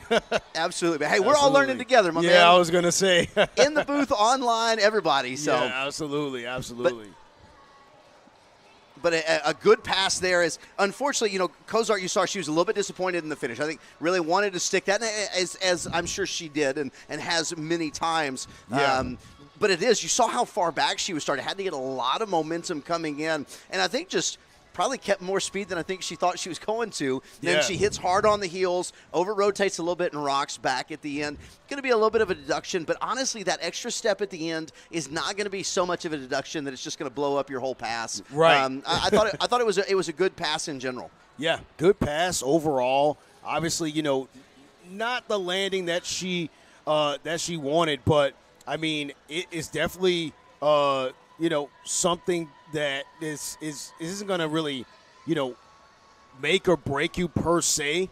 But I will say this is that if you're matching up with a type of team like a Trine University, like they've been doing all day, I mean, you want to be able to stick everything pretty cleanly. I mean, everything's got to be precise. That's the kind of pressure that they'll put on you. Well, and it's the pressure that you can put in this sport. When you've been doing things well and you've got a significant lead, you really do start to put pressure on the other team as they start to realize, oh, that extra step is going to cost me and it's going to cost us. As the 6-element pass is going to be an 8.85. Lauren Alexander, we've seen her involved in everything, and she's becoming more involved as she's filling in for injured athletes. An 8.85 is a great score here on the 6-element. We'll see how round off, back a couple of whips, couple of back handsprings, and a full. Beautiful. And the senior really comes through in a big situation. Absolutely, and that's what you expect out of your seniors for sure. I mean, that went about as well as we thought that it should, as that is going to be, as you said, senior. That was number 9, Lauren Alexander, with a beautiful finish on the 6-element here. And a really nice finish on the tumbling pass as well. I think it was one of those deals that she had a lot of great speed coming in. The 2 whips in the middle, followed by the 2 back handsprings into the full, kept speed up the entire time. And I think a well-deserved 8.85 pass. We'll see kind of where she gets dinged. Again, not a tumbling expert. Would love to see that. Maybe hang out around an 8. Hopefully she doesn't get a full point deducted. But really excited to kind of see as we move into the open portion. Yeah, this is going to be the open. This is the the event the element that you were kind of looking forward to, especially on Trine's side of things with the 9.75 start value, 8.0 for the ETBU Tigers. So we'll close things out for the Tigers with senior Lozano here getting set to take on the open here and approach the mat.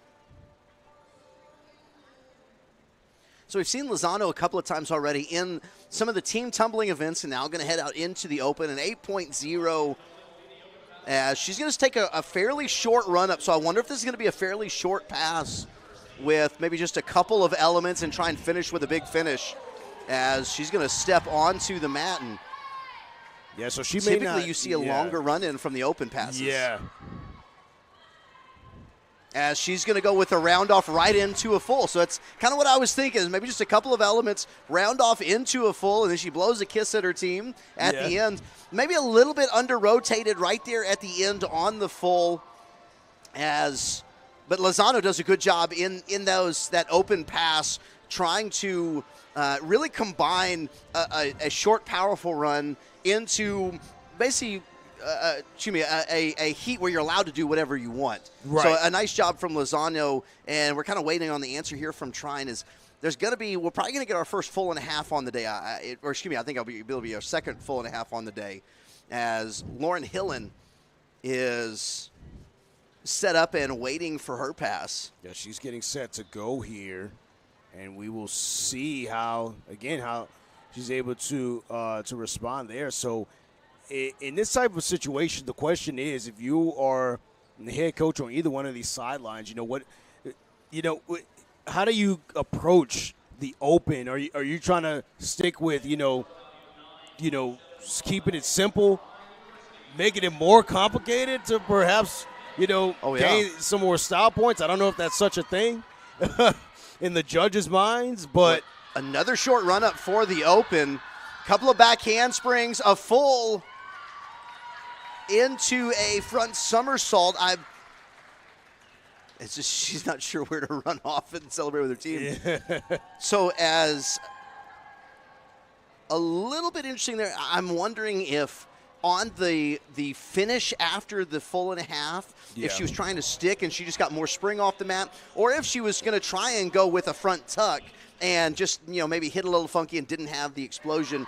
So going to be a little bit interesting to see what they do with judging there, scoring, if that's counted as she didn't complete the full element or that she just had a deduction from, a misstep. Be a little bit interesting. It looked like, going back on the replay just on my phone, it looked like she might have been trying to explode again, so maybe just didn't quite land at the point where she thought she was going to. And I think we've all done it. You think about it if you are going to take a step and you think there's a step and there's actually not a step, and the ground gets to you faster than you think you do. I just did that 5 minutes ago. Absolutely. Yeah, no, for sure. I think that may have been more of the case. But again, a little bit of confusion on the landing there, if that was, by design, or if, like you said, the ground probably got to her faster than she thought or so. But we'll see here what the judges say about it here, as which is really what matters. Which is really what matters the most. So that's right. We will be back here on the ETBU Plus Network here, your home for the NCATA Division III tournament, and our team event's going to be coming up. We're going to give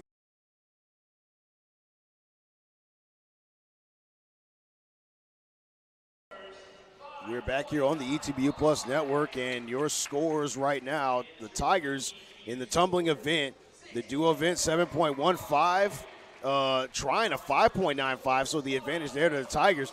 In the trio event, ETBU 6.425, and Trine with a 5.075. In the quad, a 5.1 for the Tigers, 5.8 for Trine, so a very, very narrow margin there. So far, Tigers with the advantages here. In the aerial, Tigers 7.975. Trine with an 8.3, so started to really pull away a little bit here.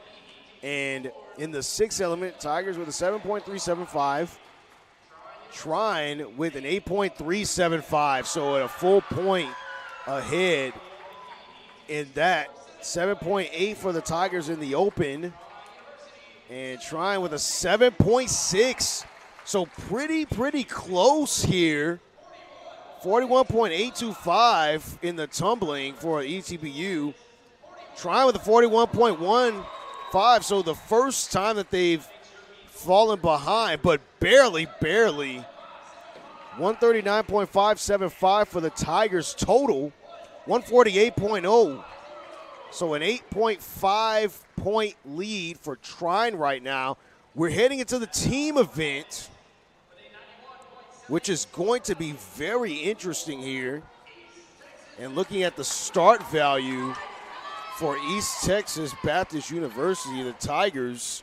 Unfortunately, it's blocked. I guess somebody entered a number wrong, and so the sheet that we have, we don't have a full number. We don't really have a start value for ETBU. So if you're new to Acro, there's going to be a lot going on. We'll do our best to call it out for you as we see it and see the setup. We're going to go into, looks like a little running tumbling here. As the running tumbling coming right at you, a group of 6 ladies, back handspring with a full couple of rotations on the side, and some diagonal tumbling away from you. That's a full back layout into another couple of layouts, another 3 going across away. That's a full. A nice job with the trio full. Getting set up for some pyramids, a 3-way pyramid right in front of you. As bases and middle bases, you start to see some new elements here with some new athletes in pyramids. And this is where things can either go really well or really poorly with a bunch of new athletes on the floor as they go with a nice straddle. Good setup. That's 3 really good pyramids. Yeah, I was going to say, that's great synchronization, great landing, great straddle from ETBU on that. As we're going to get some standing tumbling now. Standing tumbling difficult. You don't have your momentum from your body. You're creating it all from the power that you can derive from the explosion.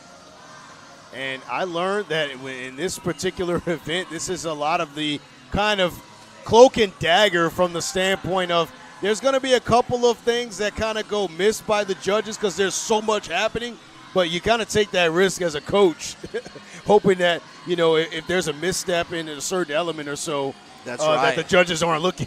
Yeah, so we're going to get 3 more tosses from the Tigers on the right side as we're going to go 3 front somersaults, front layouts, and then a couple of fulls, nice couple of fulls on the left side. Standing, tumbling diagonally, a little bit of an extra step. That's all right, though. As you can see them cheering each other on. This is all about energy throughout the event. You've got to keep your energy and excitement up. Otherwise, your mind's going to wander.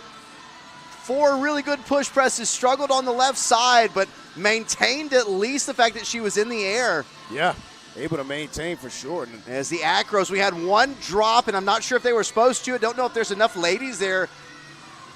So they were supposed to drop. They're going to move into another acro. A little bit of a stumble there on the mount. As Coach Lavelli is going nuts, trying to keep the excitement going. 20 seconds remaining. They've got 1 pyramid. They're trying to get the pyramid in time. Coach Lavelli's jumping up as and down. They're going to dance with the pyramid in the background. Good hold there. A little bit early on a dismount, but Tigers, hey, good finish. Good finish, Excellent and they are finish. excited. And here's the deal. I think they're excited because they hit everything. There are a few bobbles, but they hit everything, and I think that's so important. That you go out and in a team event, you just do what it is that you're supposed to do. Everything hits. The tosses hit. The pyramids hit. Really, the only thing that we saw was on the standing tumbling, there were a couple of extra steps because they just never really got fully back onto their feet. And then on the 1 acro that was on the left side, couldn't fully get locked out, had to come back down out of it. But, boy, I got to tell you, knowing what Trine's going through, they've got an 8-point lead. That's a lot. But there's also about 109 points on the table in a typical acro and tumbling team event. As you know, we don't know how many points ETBU had, but 93 points on the board for Trine. And so as you kind of take a look at this, you go, okay, how many points did ETBU? ETBU probably had somewhere around 90 points for their team event.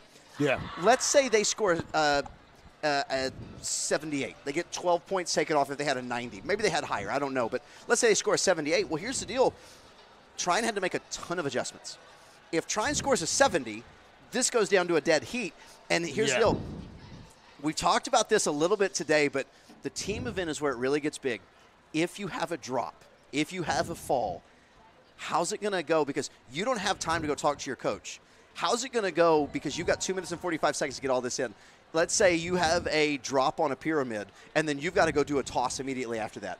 Can you get refocused? Yeah, that's going to be the question and the key for sure, and a very interesting one at that. Because again, when it's so important, I want to kind of go back to the fact that Coach Lavelli was there on the sideline trying to keep the energy up, trying to keep the girls hyped and things like that. That's so important because with this being the last event after a very long day, couple of delays here and there, you probably got a lot of athletes who are sore, and that's an understatement. Yeah, no question for sure.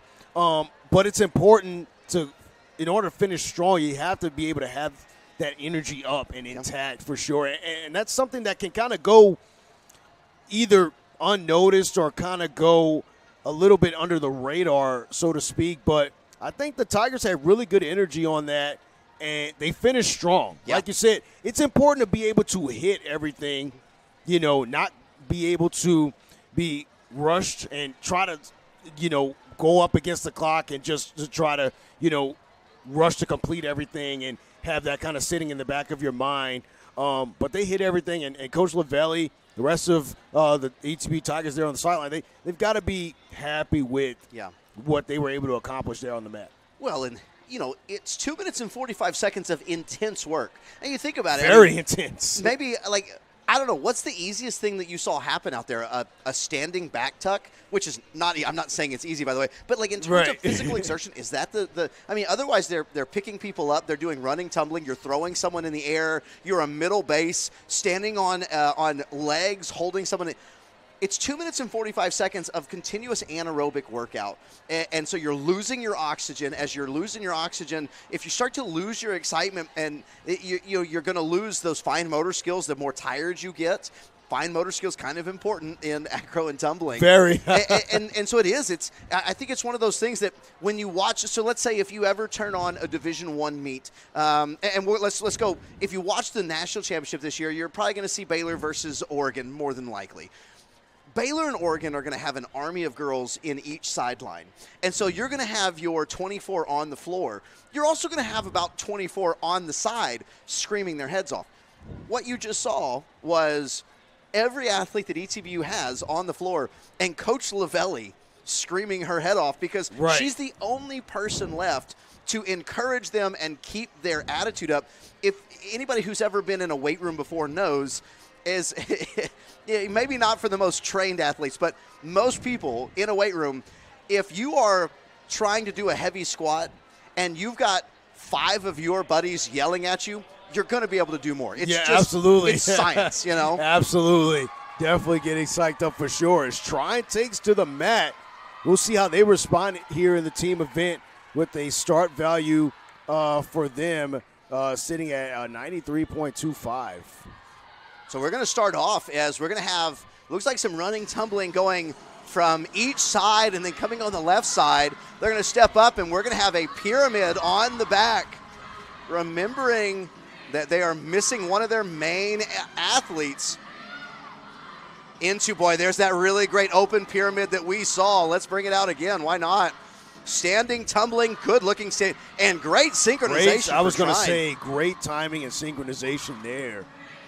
Toss in the back right as a back layout. Boy, and a low catch, but they catch her nonetheless. Nice job. Yeah, low catch on that one. Backhand springs and a back layout. There's a full and a half. Important to get in.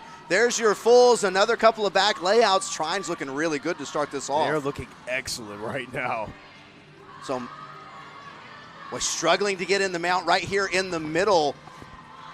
Is now trying to get that element just so that way they can at least get it counted for the element as they get the acros across. Standing, tumbling on the left, standing, tumbling all the way on the right now.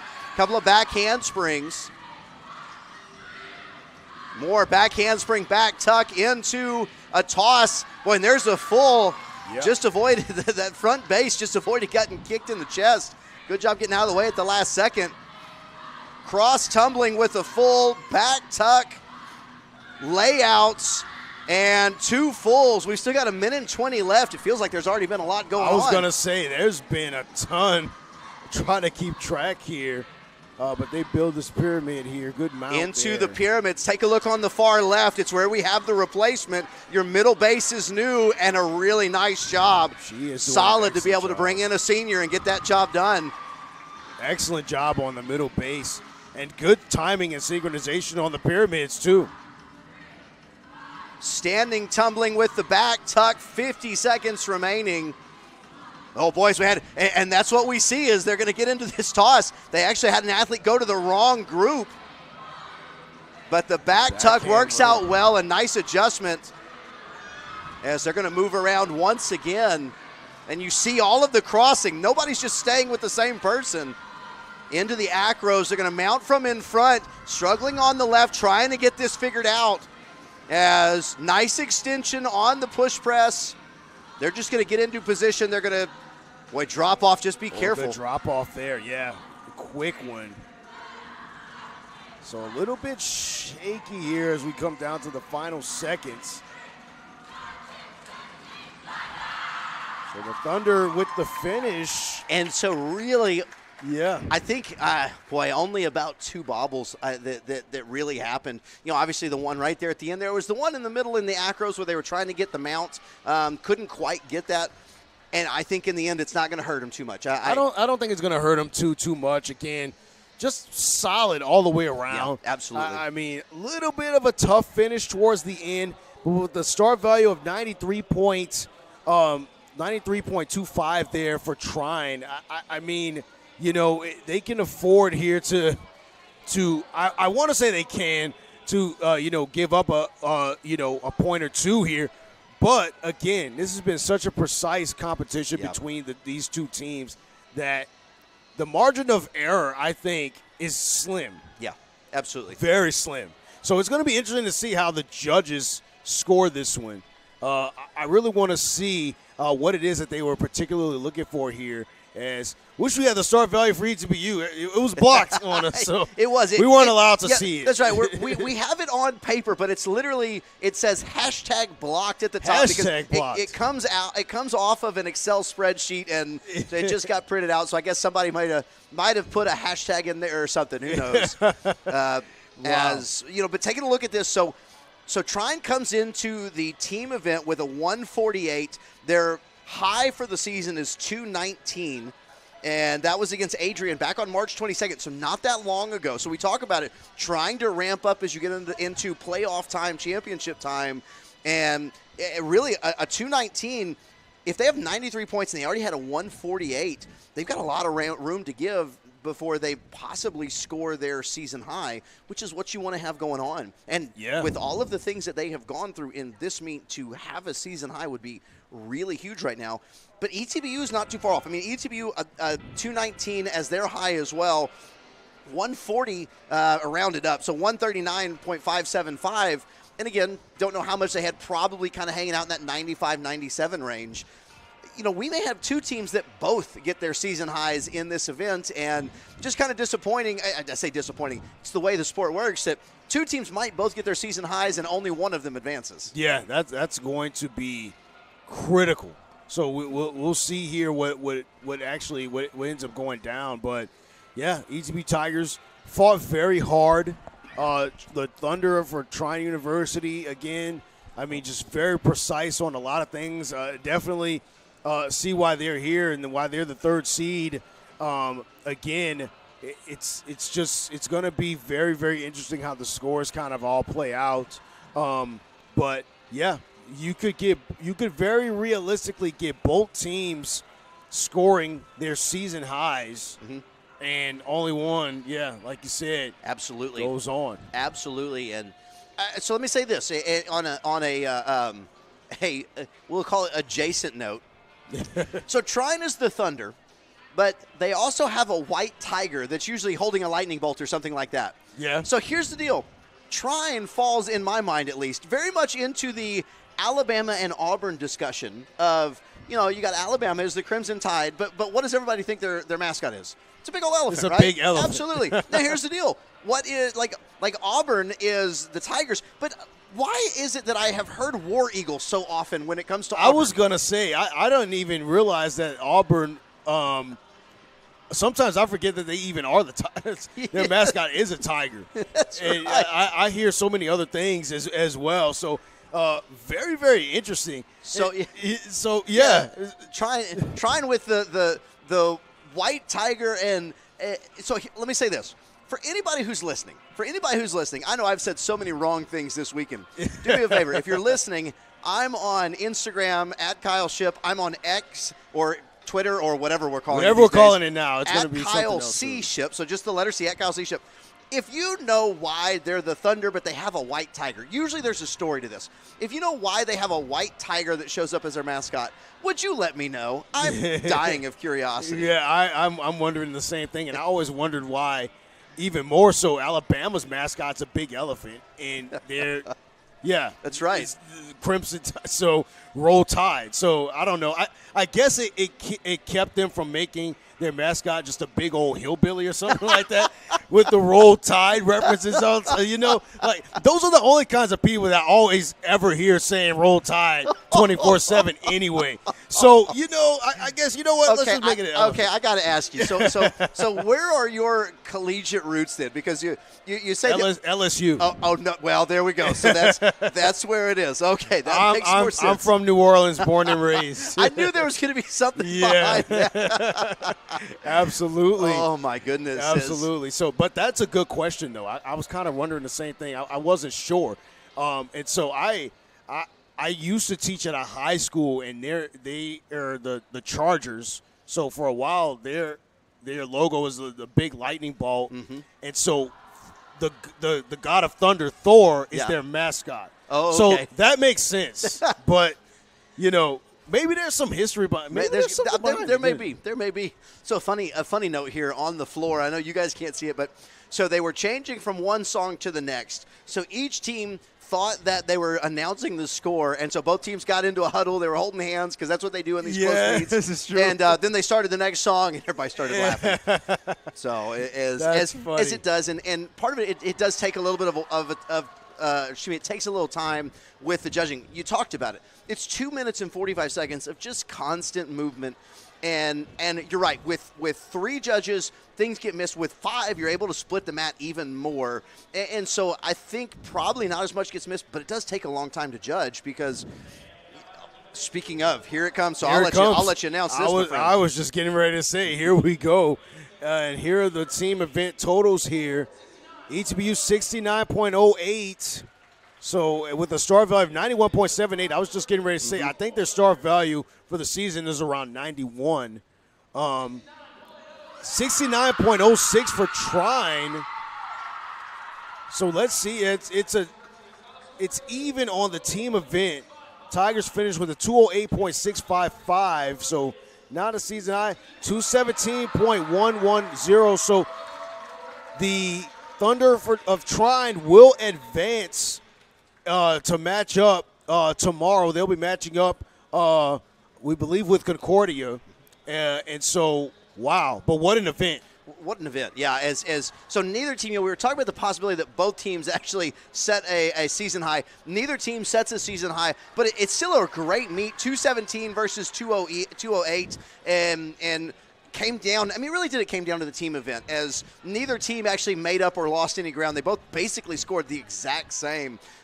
Trine's start value was a little bit higher, so it means ETBU executed just a little bit better. But boy, a pretty even meet, and I think for what we were hoping to see between the 3 and the 4, I think we got it. Yeah, absolutely. And again, it's kind of funny because it's like they started off the meet with a 7.5, 8-point lead, and they kind of maintained it pretty much throughout. Both teams, I mean, it's been dead even throughout. Unfortunately, the Tigers not able to quite get over the hump and take advantage here. But the show goes on here. Yes, it does. We've got the 1 versus the 5 next. The semifinals is coming up. Your squad, the crew of UMHB, will be taking on Buffalo here coming up here. So don't go anywhere, folks. This is the ETBU Plus Network, your host site for the NCATA Division III tournament. So I'll be right back here. Kyle Shipp will be right back here to call for his squad as well. So cannot wait for the semifinal. Don't go anywhere, folks. See you in about an hour.